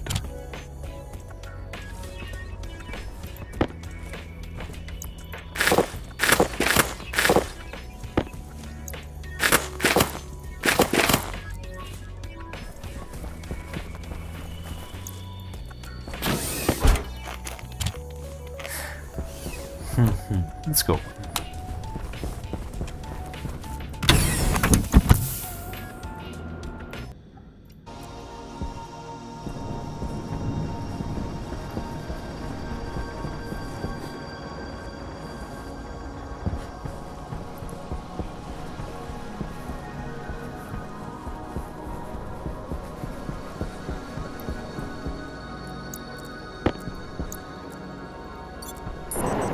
Let's see.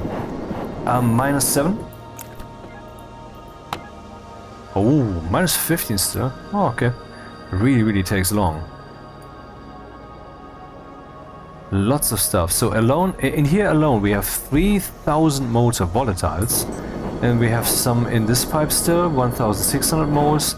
And I mean, this entire other stuff is also being heated, which would normally not be the case because the fuel mix we're getting in the future will already have the right temperature. And here we have, oddly, oh wait, 3,000 kilomoles? Wait, how can this be? We have 3.21 and 1.61. And here we have...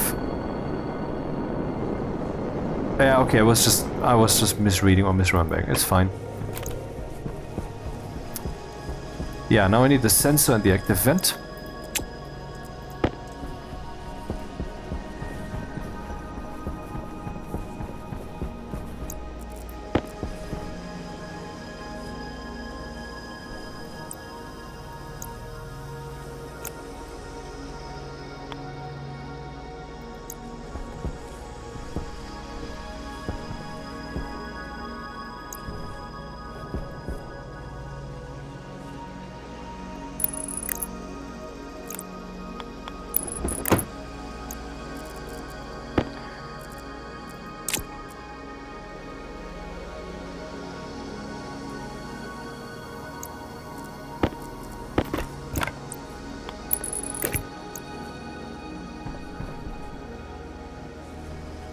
Oh, it's dark in here, of course.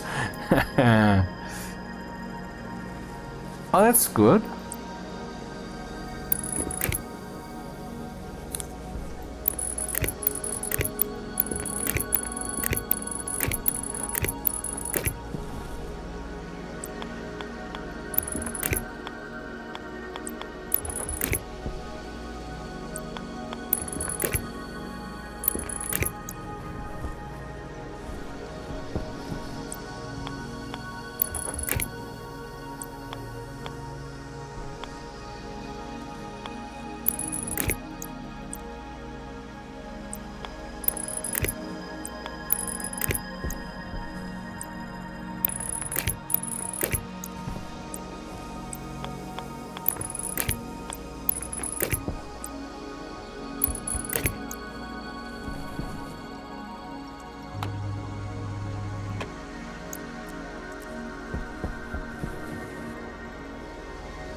Should have brought a filtration unit and some more cables.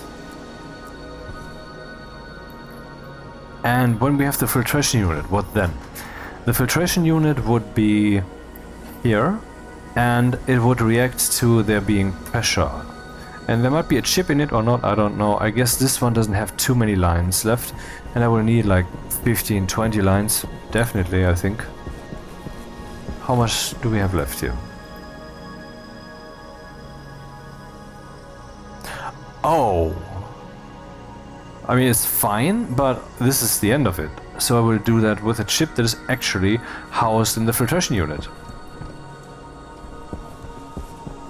By the way, I don't need to heat up the fuel to 0 degrees to take flight now. Absolutely not. We can actually take a flight right now. Should we? I would say yes, huh? Minus 12 degrees. I mean, who cares about these 12 degrees? Let's take flight. And I could now close the rocket up. And I guess I will, even though it's completely unnecessary. Yeah, let's do that as if we're doing it real for real. Ha ha ha.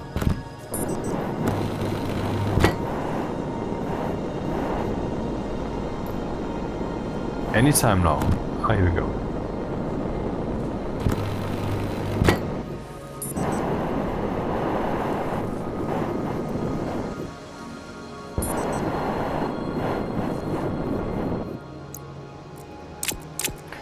Turning off retracting umbilical for gas, which means that now the heating in the tank should be faster because there's less gas connected actually.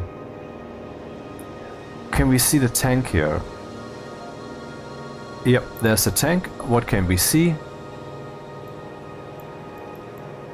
We can see the amount that's in there, we can see the ratios. We can see the temperature, which is increasing.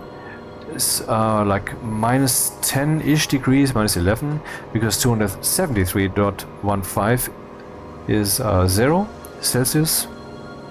But let's turn that off. I will deactivate the logic and also the pipe heaters. And now it will get colder.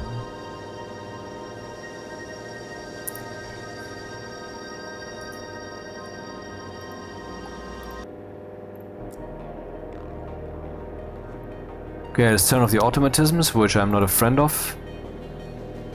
Set the volume pump to basically, nothing, because I don't want to risk my face. 0.01 for starts. Avionics are on, so we can see what the fuck's happening. Rocket scanner are for later. Rocket circuit housing, pumped gas engine, volume pump. These are the ones that we need. And the battery is charged. Probably we can see a battery 100%. Okay. Let's take flight. It's basically 2 hours into the video. So that's an interesting countdown.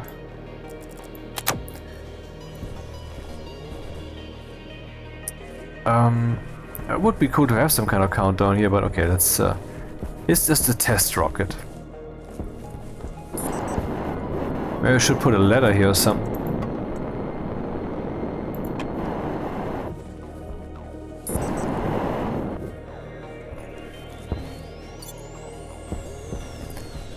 Let's take flight.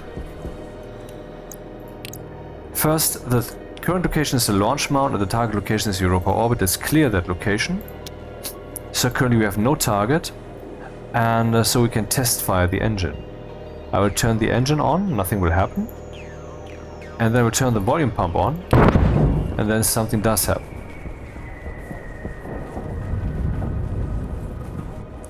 But not much, because it's only pumping very, very little. You can also see here that the fuel is being decreased, but very, very, very weakly. And if I wouldn't have the volume pump in there, I would of course step on the gas with the maximum pressure that it has, a maximum power. If I turn this off, the engine should turn off immediately. But if I would have pumped more faster, then it would turn off with a slight delay because there's still so much gas left in the pipe. The rocket with its fuel has this mass, and without the fuel it would have this mass. Anyway, that is the mass that we have to contend with, or particularly the gravity of Europa. So that can be translated, that gravity plus the mass, it can be translated to a force, a downwards force that the rocket is currently exerting on the launch mount. And that downward force is 1.47 thousand newtons. So we need to create a thrust that has 1.47 kilonewtons to get this thing lifting off. But even if I kick the thrust in maximally, that thing will still not take off, because that's a bit weird. We have to select a target location, else it won't fly anywhere. So the only target location we can select is the next... well, is it a target location that we know? It will still just fly to the next, because it's kind of a waypoints here. But anyway, that's the only one we have now. So let's click there. Location info, yeah, we don't know anything about this location yet, because we haven't yet been there. And we need 450 scanner points to scan all of it. So 150 for this, one for and so forth.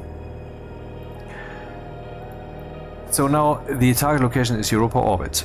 If I now set the volume pump to a power of 0.5 maybe and turn it on, we have this kilonewton thrust. Let's do a little more, little more, little more still. A tiny bit more. And now the rocket is actually lifting off.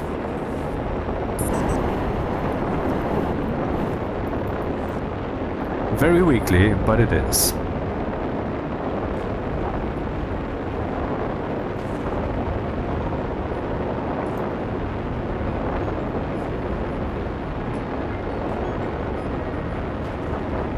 And of course acceleratingly, because since it can overcome the downward force, it can move upwards. And it is creating an upwards speed that is non-zero, and it will keep adding to that speed. It's accelerating. Just like gravity would be accelerating it downwards if I would turn off the engines.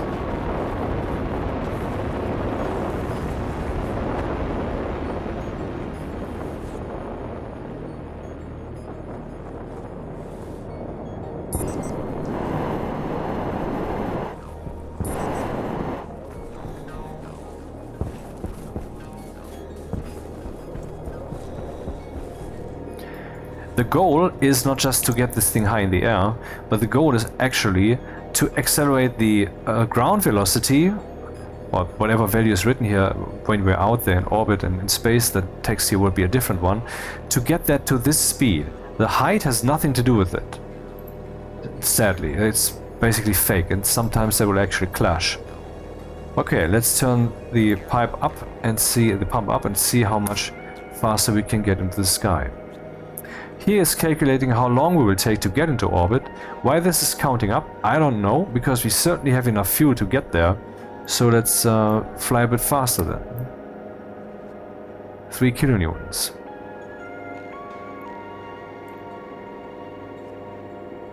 Maybe it was already seeing that the pressure here is decreasing the thrust, because I have this pump. As long as I'm the one responsible for pumping the fuel, this is what will happen, because the volume pump will have to contend with the falling amount of fuel that exists. Can we still see the rocket? Yep, it's still up there. I think we can... yeah, there's actually some three-dimensionality there. You see that little dot in the horizontal center of the screen, but above the center of the screen, moving upwards and downwards. Let's kick it a bit in the nuts then. 8 kilonewtons. Now we're getting closer and closer to 400, and once we have 400, that is for whatever reason then orbit, and that's pretty stupid in my opinion. Particularly since it clashes with the altitude logic. I mean, you can be at like 350 meters per second, but already at 3 trillion kilometers here, so you're still not at orbit. And then you reach that and, well, Shazam, you're not in orbit. That's dumb. Also, let me show, I mean, while we're at it, let me show you some things that can go wrong. I will turn off the volume pump, so the thrust is no longer there. The ground velocity is now falling, of course. We're still flying upwards because we're still flying away from the planet. But the speed at which we're flying away is now falling. See, the ground velocity is falling. And so the speed will at some point no longer increase. But I mean, if I turn this pump on again, you might expect that up here this countdown will kick in again, but it doesn't. Now it's believing we're already in Europa orbit, and the target is a launch mount, which is one of these stupid bugs that they have in there. So if I now reach 400 meters per second, I believe this will not actually get us there, you know. 400 meters per second was the target. Now, see, we haven't arrived. We haven't arrived in orbit. So that's one of these stupid bugs. Another thing is, while this thing is in flight and you say clear destination, it will say this thing is in the launch mount, the ground velocity will no longer change, the altitude will no longer change, the entire thing is now broken. But we can recover from that. We can say, I want to select, we can now select the target. I cannot select the launch mount, because that's already selected. But I can select this one. And this doesn't work right now. So this is actually what got me so frustrated. I mean, I was running into multiple of these bugs, and then this one, I cannot even set destination. Okay, just work there for a second. But anyway, what you have to do is, you have to create some thrust. Once you have some thrust, then you can select the destination, and then the launch mount, for a reason, yeah, orbit still the target. And why it's now counting down 75 seconds, when the target velocity is actually 400, we already have that, is anyone's guess. This thing is so horribly broken, and it's really, after 20 months of this system being out, Rocketworks, you have to take some accusation for that, because that doesn't fly, literally. Anyway, so let's make this thing stronger. We had 6 kilonewtons, let's double the pump pressure. 12 kilonewtons, we can go up to 16.3 kilonewtons. And maybe you observed that I turned it down again, and still it was sticking with 16.3. That is because there was still such high pressure in that pipe piece. And so that tells us, if we don't take care, that pipe piece will get more and more and more pressure. It has arrived in orbit. Let's turn off the volume pump. And let's turn off the pumped gas engine. And then the pipe will burst. And actually was able, with cheating, to land a rocket which later, once it has landed, I detected it was basically every pipe was burst. And when I was using the add gas command to add its always super fast falling pressure here to increase it again, I was basically putting gas into broken pipes. But something was still escaping towards the engine, and so I could return from some asteroid field kind of thing or so back to orbit, and from there I could land it, and I landed it manually in this way, and it worked. And so I could study it. That was, I mean, too bad I don't have a recording of that. Alright, so it's not orbit. We should consider the battery, which is currently being loaded with 60 watts, which is the downlink costs 50 watts and the avionics costs 10 watts. Avionics, now we no longer see what's happening there. I don't know if we can still... Yeah, the downlink allows us to see everything. We can see the battery is discharging. It's at... we cannot see that anymore. 85%. So it's already pretty empty, considering. Why is it this empty? I don't know. Maybe it is because... Yeah, I think I didn't turn the pipe heaters... Or did I? I don't remember. Doesn't matter. Now here we have the map, and now we want to scan. So let's see, we look at the location info. When I click here, I cannot even click there. When I click here, I can click there, but there's no rocket in this place that I could select that could do anything. But when I click here and say location info, it will already have automatically selected the butt plug 1, which can now just do what it's doing, which is idle, or it can chart. Now the thing is scanning, except the scanners are not powered. So let's power all of these scanners. These scanners have heads. 2 of them I gave a deep miner scanner. So in other words, if we turn this on, we will see that we now get some scanning results. Yep, it's painting. And I think that should also be happening when it's off. Let's verify that by turning it off. They have been doing the full rounds up to here, 30, 60, 90. We get 30 each time. So we had 90 already. And Oh, I see that it's not 150 per entry, but the furthest entry will require this. Let's see what the battery is doing. 81%. Rocket scanner is off or unpowered. Yeah, it was complaining when I told it to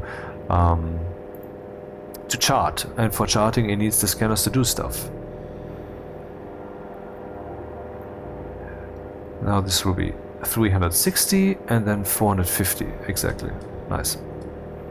Okay, we have scanned something already. Here we have IO and whatever this is. Here we have Ganymede. These are two moons of... Actually, I think they're moons of Jupiter. Yeah. And we can fly to this, or here, and then we can scan again, and then we can later go there. And we can also return the rocket and later use the map that we have discovered, because first you have to discover stuff, and then you can use the stuff. So let's turn off the scanners. Let's see if that happens automatically. It doesn't. Or maybe I clicked too late. I don't think so. So we're down to 60 watts. Again, 77%. We were at 85, so that used quite a lot. That's something you have to keep in mind. How much fuel do we have left? It's hard to say. We only see the moles here. So that's a bit iffy. But let's see where we're heading. I want to go here, IO. Set destination, and now it says we have to accelerate to 301 meters per second. So I turn on the gas engine, which uses 200 watts, and then I turn on the volume pump, and immediately we have our 14 kilonewtons of thrust. Maybe I can actually make that stronger now. And supposedly, if I remove the pump, it will just suck whatever gas is there in the speed that it. In the maximum speed, basically. What happens if I turn on off the volume pump now? Then it will just stop, turn it on again, now it catches itself. So only the flight to orbit is so fucked up. We have arrived. Now we can scan here. Location info are just here, because that should work too. Chart. Now it's complaining again, I guess, that there is... Oh, it's not complaining. Interesting. Yeah, we can unfold this and see the entries here. The things that have arrived has arrived in orbit. Scanner is off or unpowered. New nav point has been charted. And so forth. Interesting. Apparently it will avoid redundant messages.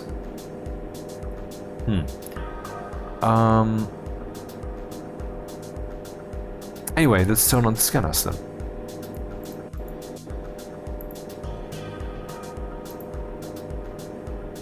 We need 200.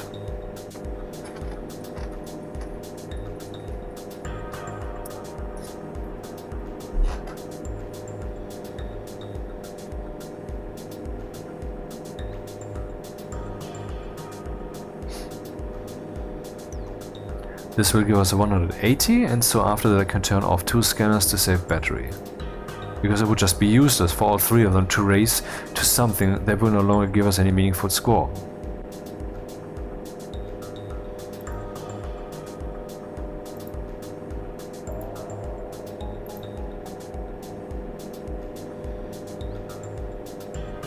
Of course, you can program the rocket and do things automatically.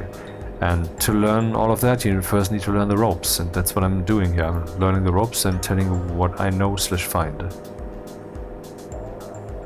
No further to scan. Let's turn that off. We still have 72% battery. That is good. Let's see what's going on here. Yeah, it's off. Okay. Minimal power use, basically. 60 watts is quasi-minimal. So what we have found, yeah, we can zoom in here. That's the maximum zoom. We have tidal fragments. Tidal, that would be like something, asteroid or whatever, broke apart due to gravitational force somewhere, I guess. And we have IO condensate. I don't have anything with me that I could use to... oh, let's see, location info. Here we can see pollutant condensate and volatile condensate. Hello, volatile. That's cool.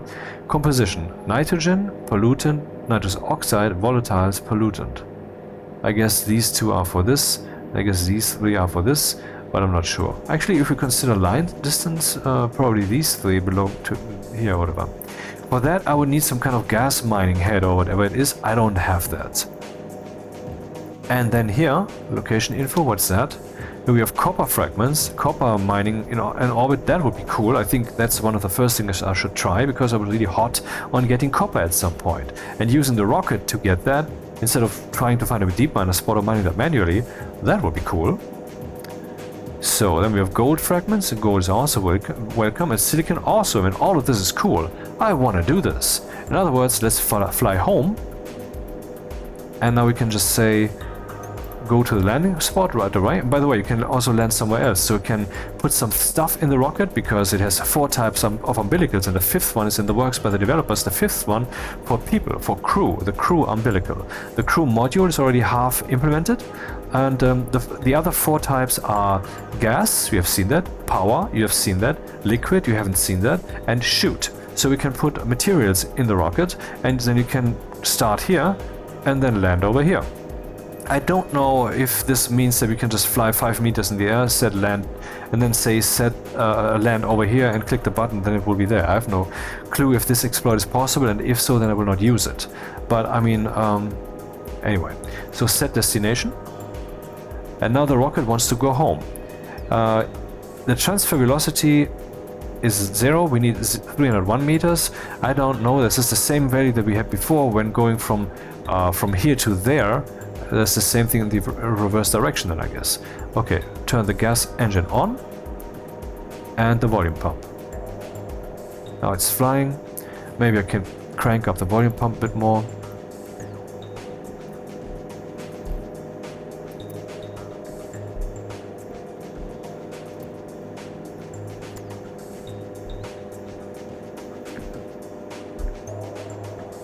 Next location, ETA.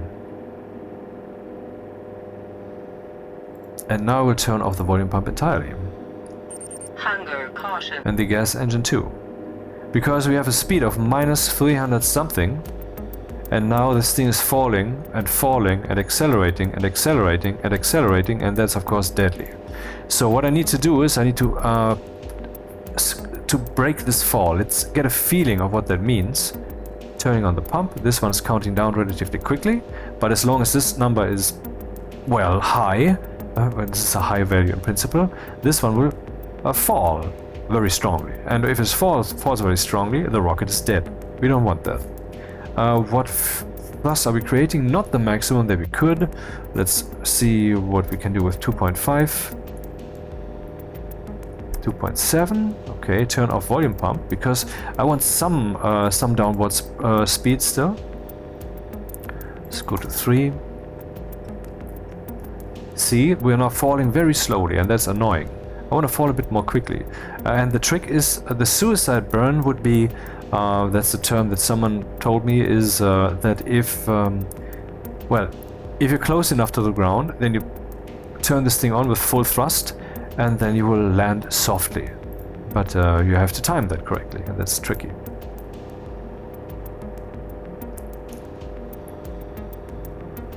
And that's what we're doing right now, landing this thing. It can of course be automated. And that's then programming that we have to do. And, well, errors are pretty much fatal. Then we lose all the fuel, we lose all whatever materials are in there, and we lose the rocket, and we lose the launch mount, and who knows what else might be destroyed.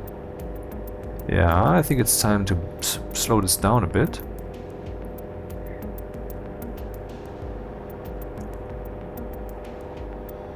.5 kilometers.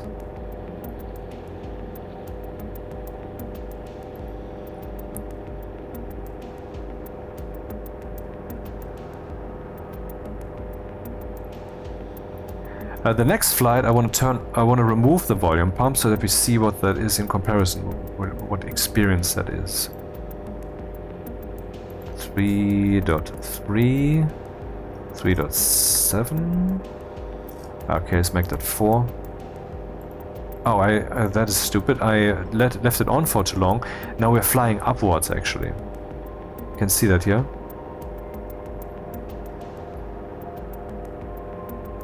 And there's not much fuel left, actually.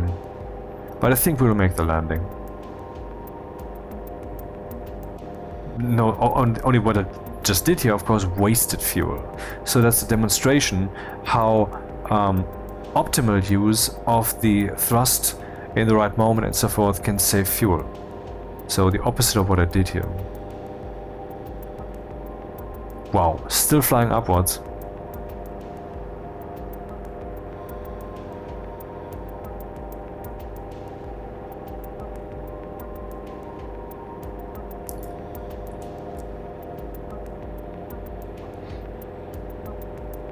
Still flying upwards. I mean, that was a painful mistake. But this also shows that we have a very strong thrust, so we can trust the thrust.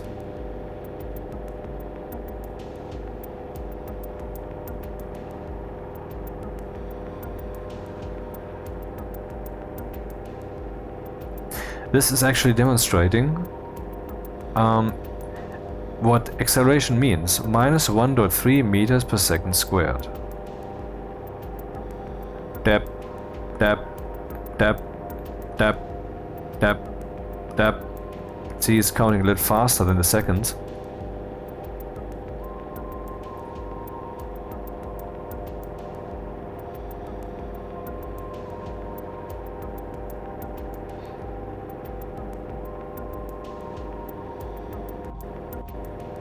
I wonder if this will have to become a suicide burn, that we really don't have much fuel left.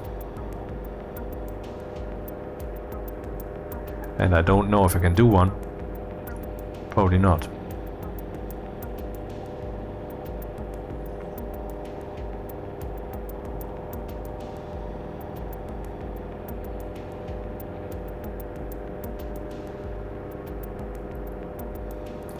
Thrust. Looking good. Let's go to setting 5 next time.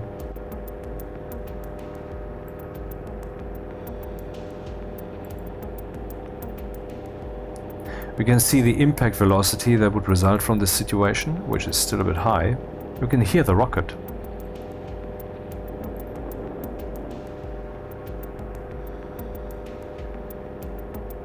Yeah, this will work.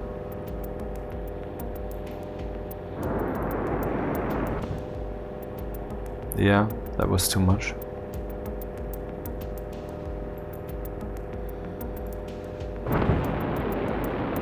That was still too much. How about I turn it on like this? Oh, it's still too much, okay.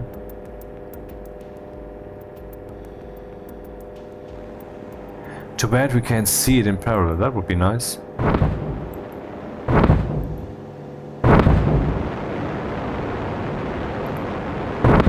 Yeah, I think the eagle has landed. Here we go. Nice. Rockets back home. Let's take a look what's going on inside. And save. Our rocket flight. Cool. Okay, I think I need the wrench.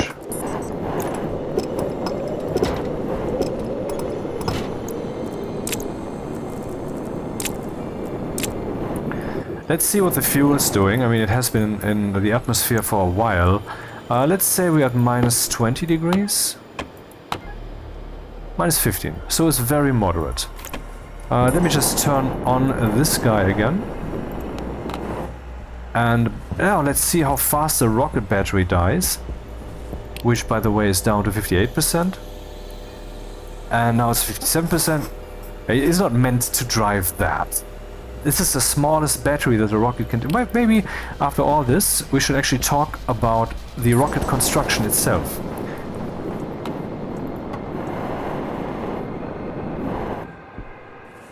Man, that was fun. I was doing my first rocket flight. I mean, in survival, that is proper. And we mapped some stuff, and I managed the landing. And I mean, this rocket is really minimal. It uses all the, I mean, it's only very small. I used the tip thingy and the one cylinder only. Could have used 5, 6, 7. I could have made a really tall motherfucker. with tons of fuel and so forth, and all of that would of course count to its weight. Yes, of course. So the minimal rocket, it has the avionics. All of that you print with the rocket manufacturer, which is down there. And it has the downlink. The downlink gives us the information about all the devices, even if only their power is connected and not their what's the word, logic, because they usually also have a logic connector. Power is charging up. There's only 4,900 watts coming through the umbilical. So this is kind of Rocketworks telling us in their own way that in the rocket we can basically use only simple, easy cables, small cables.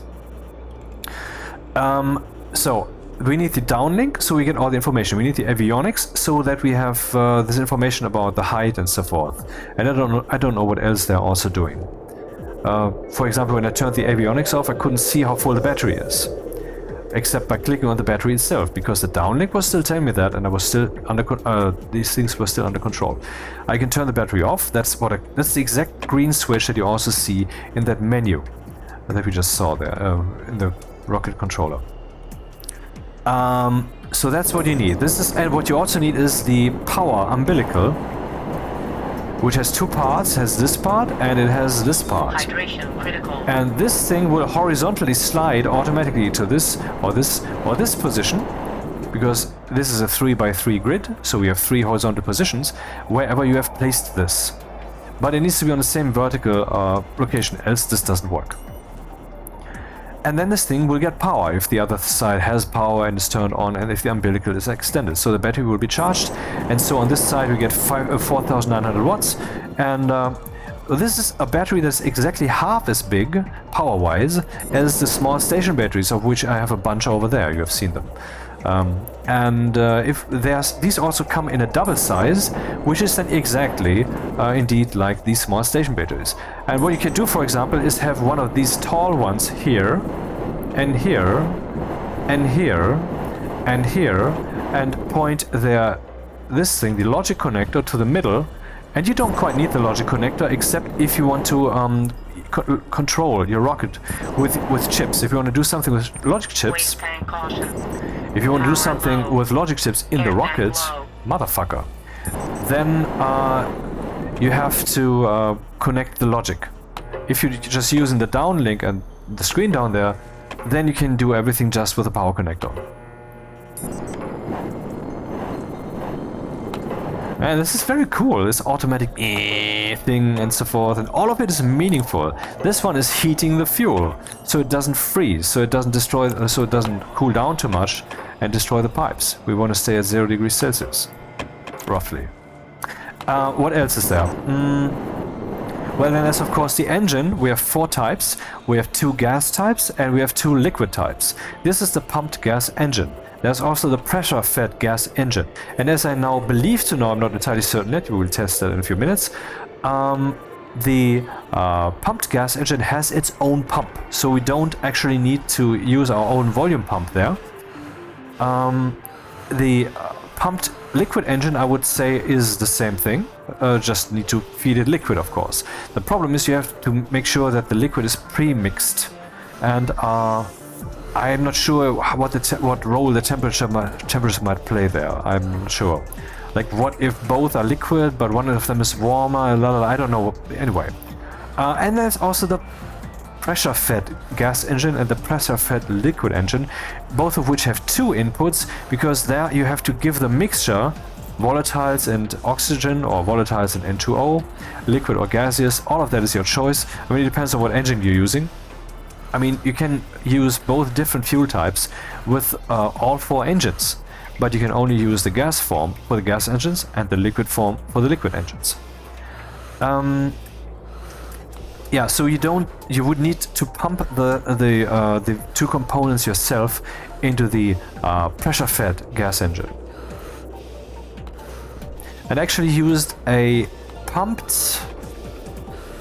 Wait, what was it again? I'm not sure. I think I used the pressure-fed liquid engine, which is supposedly the hardest. Let's see. Press N. The pressure-fed liquid engine has a efficiency of 160. Yeah, that's how I learned this in creative. Funny enough, and I found it easy because I mean I had my fuel mix, which I'm conjured with the add gas command, which is of course cheating. I would have to manufacture this here, the liquid volatiles and the liquid oxygen, or the liquid N2O. I mean that works too, and that is not so hard to produce. But you know, then transport and keep that stuff without igniting. Then I was just connecting that directly with the liquid pipe to the engine, and then I was turning on the engine and shazam, there was a fire going on here, but the thrust was very weak because there was no pressure. And then I just add a pressurant valve. A pressurant valve is of the kit pressure regulator, which has the pressurant valve, the pressure regulator, the back pressure regulator, and the purge valve. Yeah, the purge valve removes gas from a liquid pipe, and its setting allows you to set how low the gas pressure in the liquid pipe shall fall. And if you are so bold as to set 0, then it will try to remove all the gas, but there will always be new gas, because as long as there's liquid, there will definitely be evaporation, at least in the game. And therefore, you will cool down everything because evaporation cools. So then you might have ice at some point, the pipes get destroyed, something to keep in mind. That's the purge valve. Then we have the pressurant valve that I used here, and so I just pushed some gas into those liquid pipes, and this gave enough pressure to the liquid going into the engine, and so this thing then kicked in, and I achieved at some point 38 kilonewtons of thrust, which is a lot. And I don't know if it can go higher or what the normal pressure would be. I don't know. I have little experience with this yet. So let's visit the toilet or something, I guess. I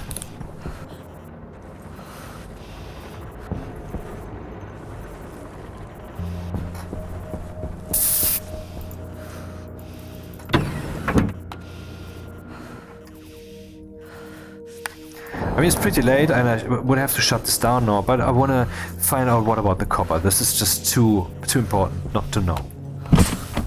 I mean, this video has been pretty awesome when it comes to the things that it contains. Finishing the the fuel mixer, explaining the rocket stuff, flying, landing again, scanning all that, and all of it live with no accidents. That's cool.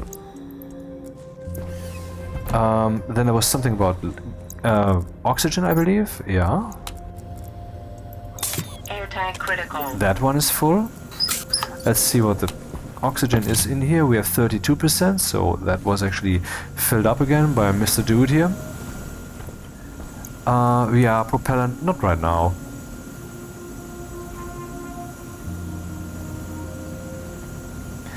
Now I would need to put some let's see, drill head. Is that what it is? We have a mining drill head for minerals, and I believe that copper is not a mineral. Or is it? I'm not sure. It's for stones, isn't it? Mining drill head long term. I don't know what that is. Had ice, high speed mineral, high speed. I've not tested any of these.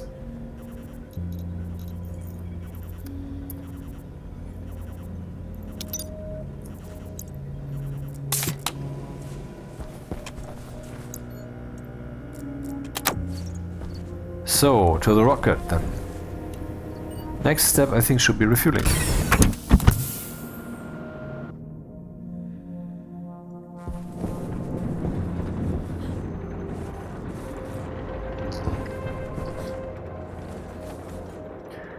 If I want to mine copper, I need to store that somewhere. But I don't have any storage space in here. Huh. I mean, I have some space left, maybe I can utilize that. I could also make 2 rockets, you know, but not now, of course. So, one for scanning, that would be this one, and one for mining.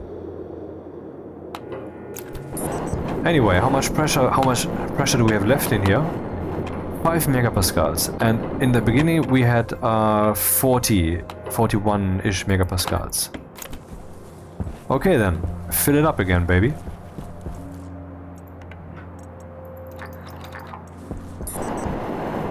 Oh, wait, that's stupid.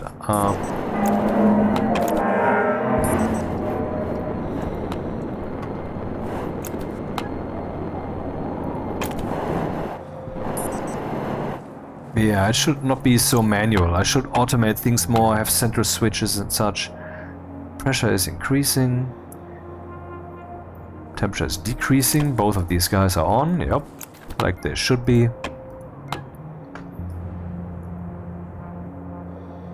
I wonder if we even still have some pressure left here in the mixer.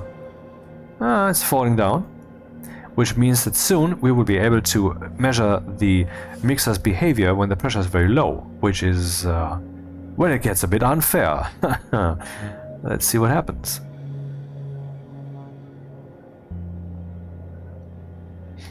What's the pressure here? 6 megapascals. Yeah, quite some oxygen. And here we have 1 megapascal. I've blown through so many volatiles. Whoa. That's not good.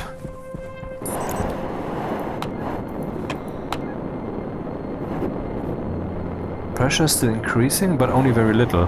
Maybe just plain simply because I don't have so much gas left, so I cannot pump very much. And here we can see what's left in there. And here we can see... Oh, that's actually pretty cool, like this. Speaking of which...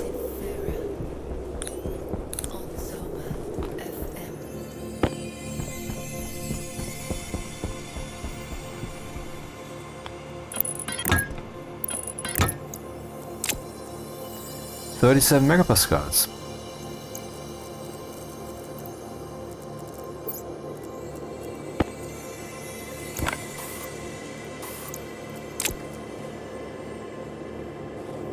Yeah, basically nothing more that can be taken, and that's not enough to make another flight, I think. Or maybe it is, because maybe if I don't pump manually, I might actually be more fuel efficient. That might well be the case, because I don't have these stupid decisions that I myself made every once in a while. I would have a certain power of thrust, and so I can trust in that thrust, and so I can make more meaningful, dithering decisions when I turn this on and off. Now, let's see if we can do something about the drill or whatever. Okay, let's first revisit those regions. Tidal fragments, location info. Fragments. What does fragment mean? Do I find them? Maybe I should send a rocket there to see which button goes on. Is it survey? Is it mine? What is it? I don't know. I would guess that we need a drill for this. Let's bring one. Drill. Mining drill head basic. Mining drill head durable. But where do you place that drill head? Or is the drill head itself the drill? Drill head, head. None of these are drills. These are all drill heads. What? I don't know. What do we have in this list here?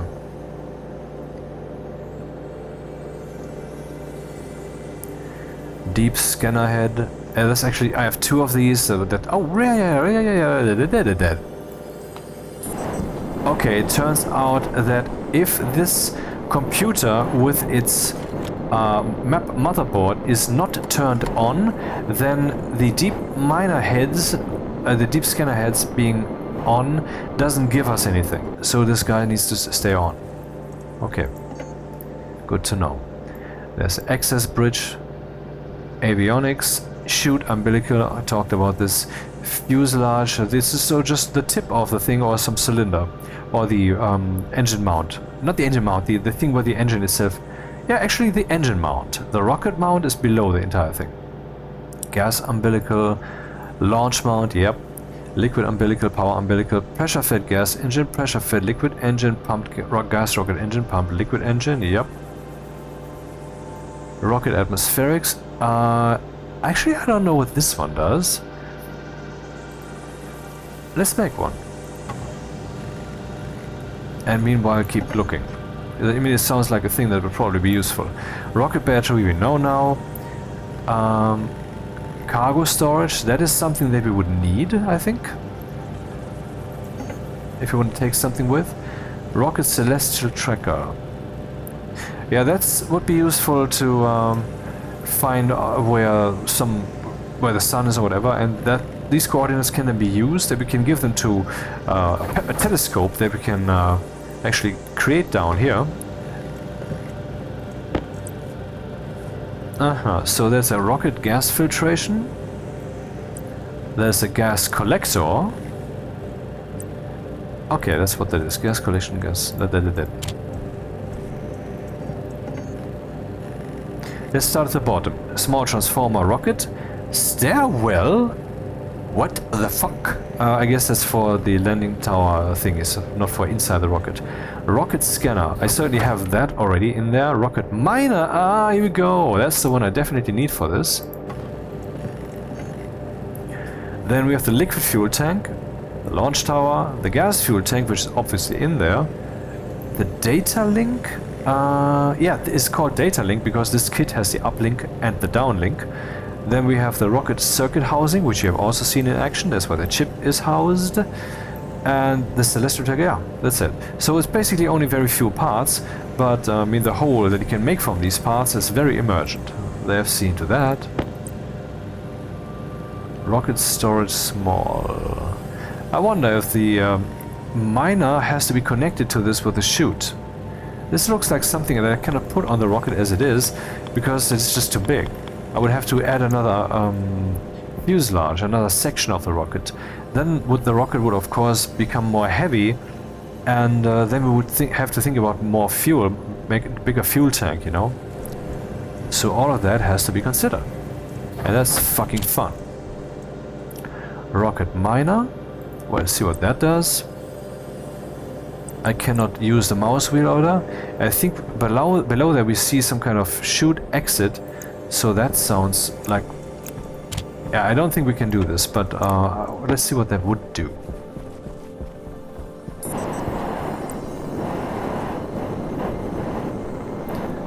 Rocket miner. Yeah, I need more space. It needs 2. I only have 1. To the side, no. Maybe I could have used the space more efficiently, but you know, it was my first real rocket.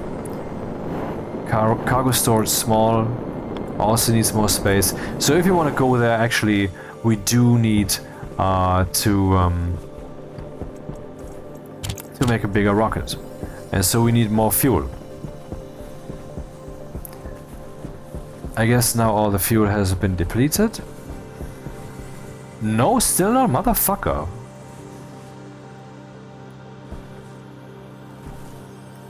That's funny.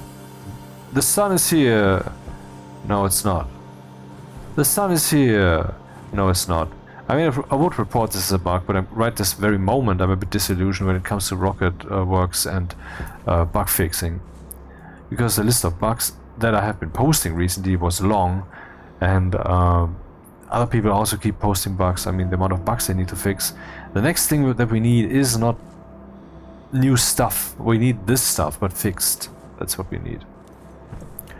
Okay, let's make some more fuel. And I wonder what will happen once this thing is depleted. How will the system react? It will probably overshoot with the oxygen, but eventually turn it off, effectively. That's of course not good, but better than nothing. Can we see the pressure here somewhere? We cannot. Oh, come on, I actually prepared this. Hello.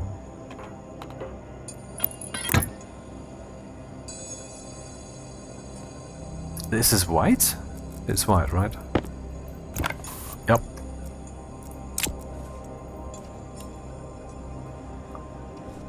Okay, let's turn the thing on again. And this can actually be turned off. Oh, by the way, it only consumes 50 watts, I believe.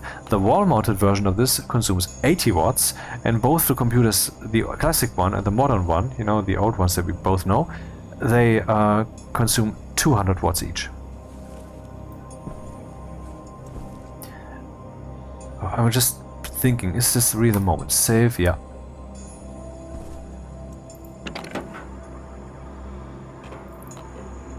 So we have way too much oxygen in there. It's adjusting, it's adjusting. The reason, I guess, would be because the volatiles tank is so low on pressure and the oxygen tank is so high on pressure, and these are volume pumps. So the pressure on the input side matters a lot. So we have now seen that the resulting fuel mix is dog shit, but we have also seen that this mixer adapts. So while it's a bit slow on its feet, how much pressure do we have left here? Maybe I should slap some more of the... Do I have some... Oh, I don't... Oh, do I? Oh. Oh, come on. I have no more of these pipe meter thingies. Alright. Yeah, but it's still megapascal or so. And it's pumping at full speed, so... I should actually balance this out. Yeah, look at this. Look at this. And at some point the oxygen pump would kick in again. I mean, this is cool. I made a fuel mix and it's dynamic. I mean, it kind of fell flat on its face right here. And maybe I can actually take some measures for that in the future. Somehow, like maybe some more extreme adjustments and stuff. But this is the first step and it's a very cool one. So volatiles will soon reach 66%, .6666666 and 6, and then we need more oxygen. And then we will see the adjustment.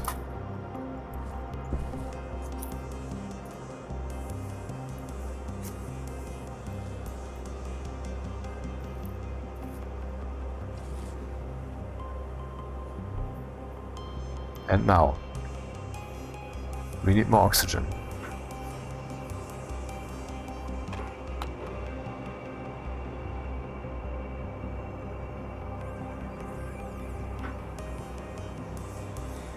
Nice.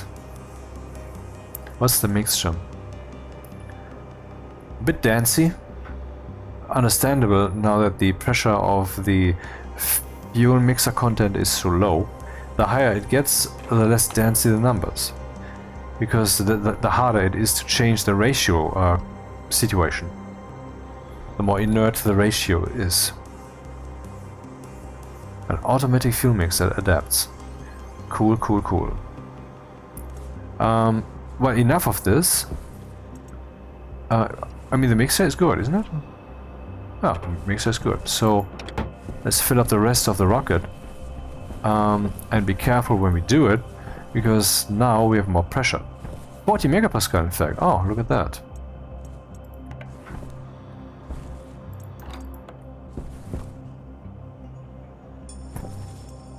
So, let's take flight again, just to see what that's like. This though will be a cheat. I don't wanna. I wanna reconfigure this rocket. I don't want to send it up now to mine copper or whatever. This is just an experiment when it comes to the pressure feeding, you know, so that we learn something. And yeah. So I will now remove the volume pump.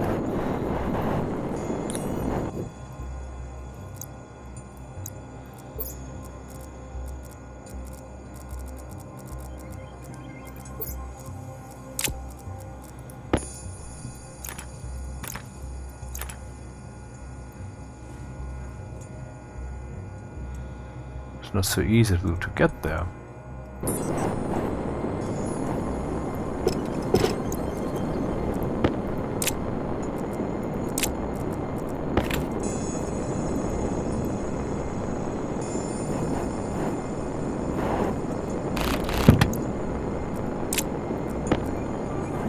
Actually, first I have to check if the engine is off, because it might actually still be on. It is off. Okay. Because that thing would immediately have flown away. With me inside it, by the way. I wonder if that should actually be the goodbye here. Flying into space. Well, I guess we will have enough opportunities in the future to play that funny game. Alright. Temperature in the pipe system is...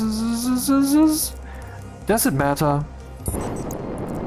So I have... I will save this now as if that is final. And the rest is cheating. Just so that we know this. This is not actual survival playthrough. This ends the survival playthrough for this video, but we do now take flight. Alright, I should first retract this dude.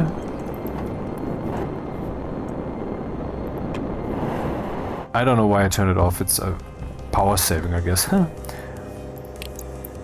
Then I wanna check what the fuel temperature is. 273.15, 263.4, so we're at -9 degrees Celsius. That is fine, basically the same we had last time, so that's good. Turn off the circuit housing, which I probably can also rename, and that would then be shown here, I guess. We can see here, for example, preheater 1 and preheater 2. The battery is still charged because the umbilical is still up there. One thing before I do this, I wanted to check what the power situation is now that it is day and these solar panels have been kicking this whole thing in the ass for a while. Whoa! This low? Aha! That's a lot. I didn't expect there to be so little. Whoa, okay. Something to consider for next time. And how are we looking on this side?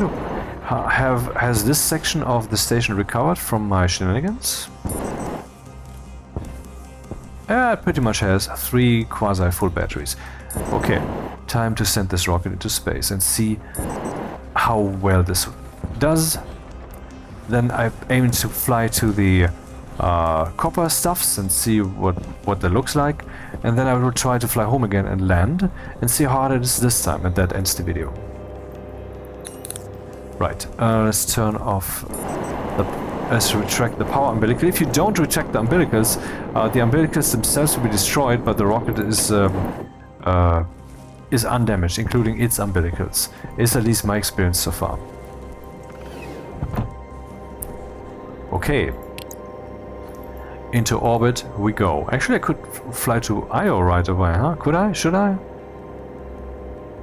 No, let's fly here instead. Set destination, that's where we want to go. That's where we're going. Rocket, do your thing.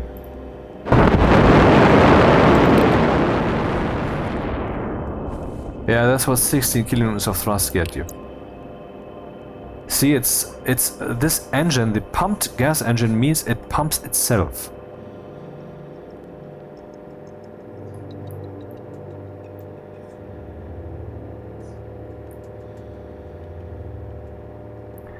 And now we're in orbit. That was rather quick.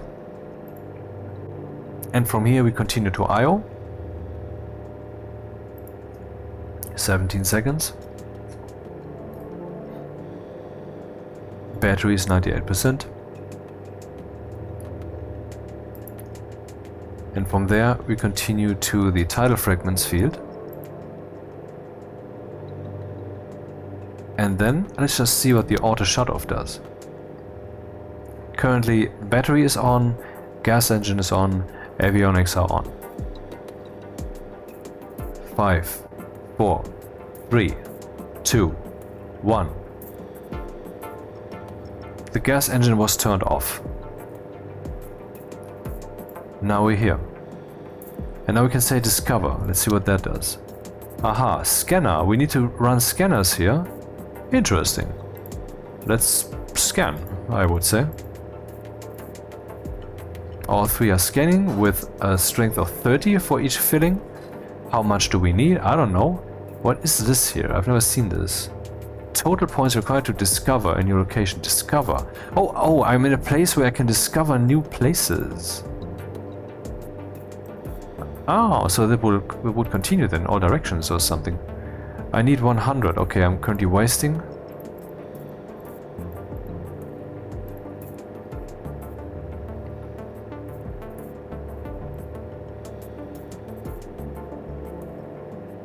There we go. Something was discovered. Turn off scanner. Power 95%. They use 200 watts. What is this? Copper fragments. Tidal fragments, copper fragments. Location info. How do we not know anything about the richness and shit? I don't understand. Should we know these things so far? I mean... Oh, look at that. Survey targets. 10% composition, 30% size. Is that what this is? Let's select here. Yeah, here I see no such information. I believe that these things here...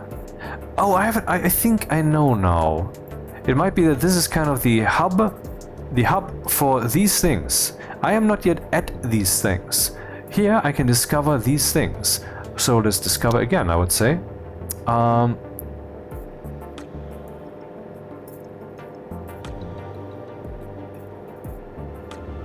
Can I discover more?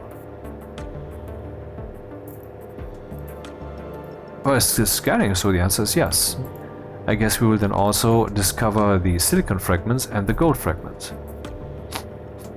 And then I guess I will fly to the copper fragments and see what that does.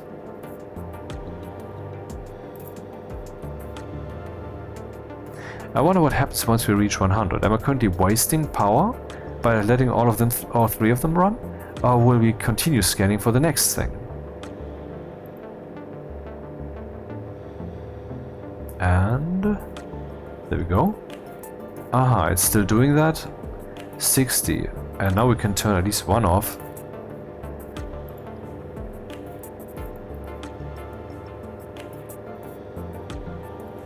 And those are both copper fragments. What?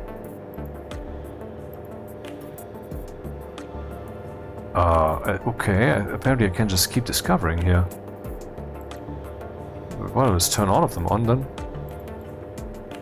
And what's the battery doing? 91%, yep. Well, it's the smallest battery there is for a rocket, so... that's something. I guess the mining drills will probably use a lot more power. After all, they're not just looking around, they have to physically do stuff. That would seem logical.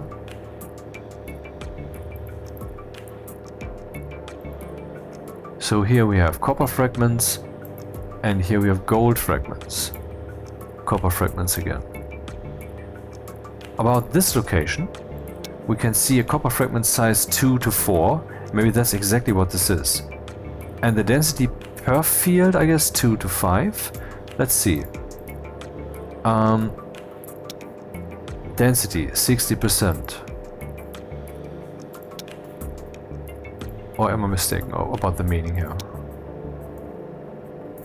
I don't know. Is it still scanning? It is.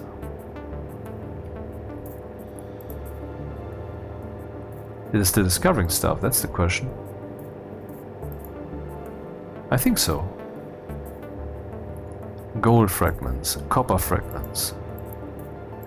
They have different visuals, it seems. Best to be seen when they're zoomed out. Now we can clearly see a pattern, but here they look very samey. So that's a neat trick. Still scanning? Apparently you can scan forever until the battery runs dry.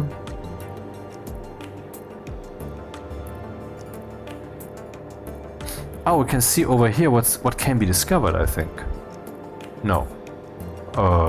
What does the 60 mean? Total discover points generated at this location. Why does this change then? I'm not changing location. Hunger caution. Well, it's getting bigger and bigger.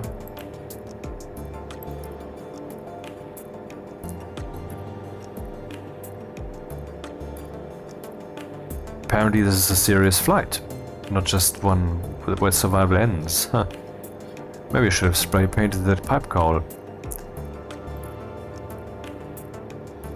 More gold. Aha, it appears that reached site capacity reached at tidal fragments. Maybe it's always 3 by 3, I don't know. Anyway, let's fly to these copper fragments and just turn on the engine.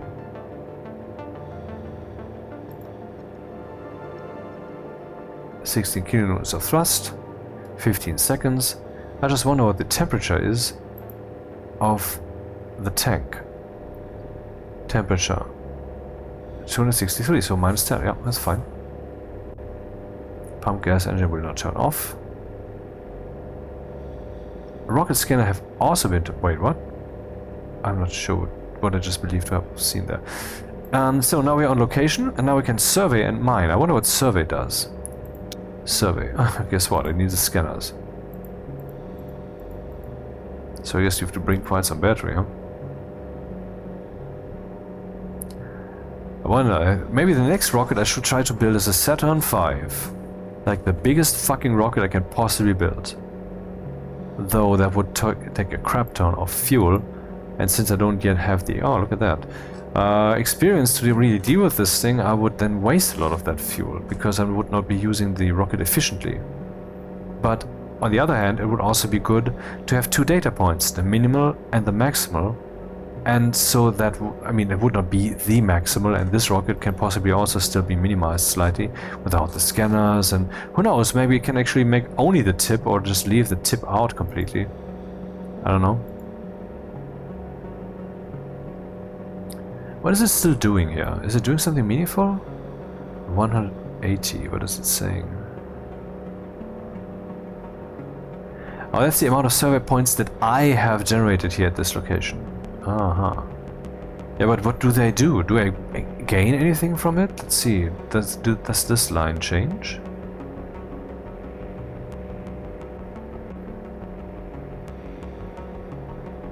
No, it doesn't. I guess I'm currently just wasting energy. Survey process, 360 of 100. I think that says it. I'm currently wasting. Why is the behavior here different? Why can Power low. why don't they just like stop scanning and then I have to turn them off so that they also no longer waste energy? I don't get it.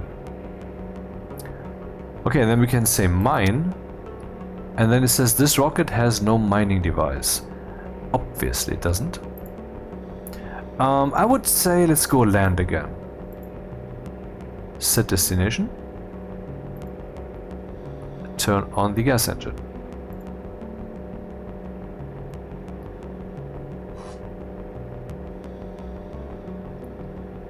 This will take only a minute to get back to the launch mount, it says here. I just don't understand, how will that work? I mean, when this thing pushes 16.3 kilonewtons of thrust, and at some point we have arrived back here in orbit, and then we're flying down here, this means that we're falling. But if the engine stays on, we're not falling at all. What does the automatism do? By the way, there's also a landing automatism, and I don't know what exactly this means. Maybe it means here we are starting to use the engine to slow down, or we are doing that here, and then we'll show you up here the confidence that it will work out. I don't know. So, aha, now we are in EUROPA orbit, and you can see that the minus, oh yeah, let's turn off the engine. See, this number was decreasing towards 0. In other words, the number was increasing. I mean, it was minus 300 something, and it was going towards minus 200, minus 100, basically. It was the direction. So the rocket was no longer falling, but I want the rocket to fall.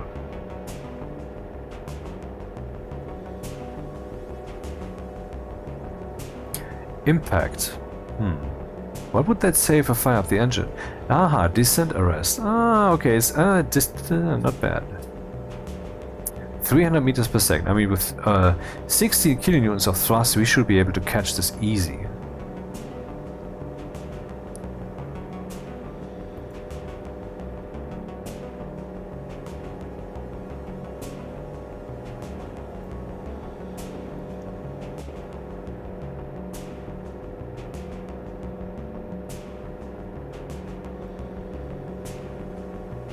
Yeah, easy peasy.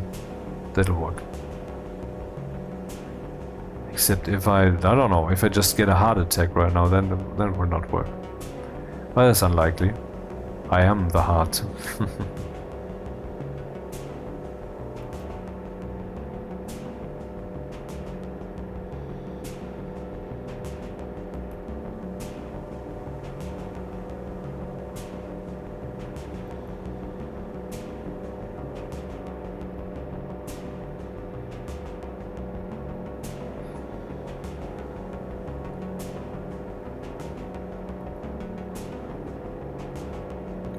can hear the rocket already.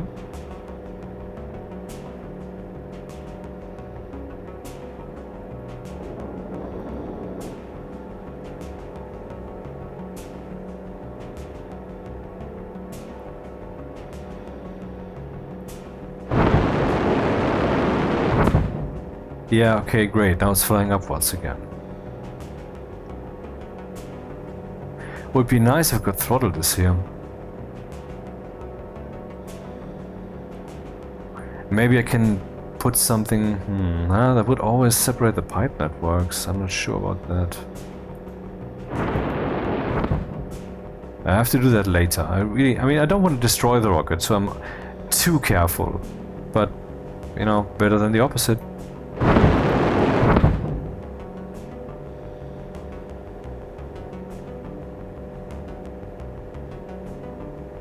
It's really unfortunate that the rocket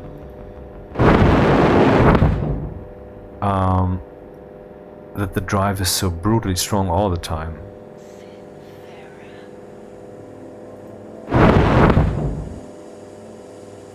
That should be enough.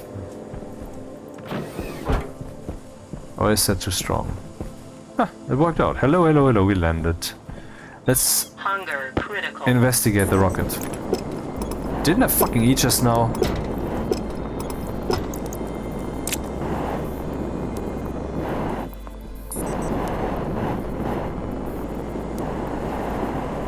Well, all is fine. Charge the baby up again. And how did we do when it comes to battery? 86%, so it's kind of critical already, but I did quite some scanning. Let's turn on the logic again, which turns on both pipe heaters, which eats the battery like for breakfast, 66%. And next I will connect the power umbilical again. And then I want to measure how full... Okay, I can measure that over here actually. No, I can't, it's no longer connected. Yeah, that's the thing, let's measure. Here we have 40 megapascals, obviously, and here we have, let's say, 10? 4. Okay, it's even less than last time, but I flew a bit further, didn't I? I'm not sure. I mean, last time I had the same amount of fuel. Pretty sure I had the same amount of fuel, and I used the pump manually. And at some point, I overshot quite a lot using the pump when I was just flying higher and higher, and I'm like, oh, come on, stop falling again, motherfucker. I did the same mistake this time a few times, but very weakly so. And in my opinion, that should be less strong. But I mean, I was doing that every time with a full thrust instead of a little thrust. Hydration critical. I must say, personally, I feel a bit more comfortable with the pump here, instead of just stepping on the gas full scale. But maybe we can have both. Maybe we can have a pumped side and another one. You know, maybe I can just make both real with a valve here, with a digital valve, yeah. Which I then turn off, and then we fly up fast, and landing we do at my speed. Looking good. So one more act, and then this shot is the end of the video.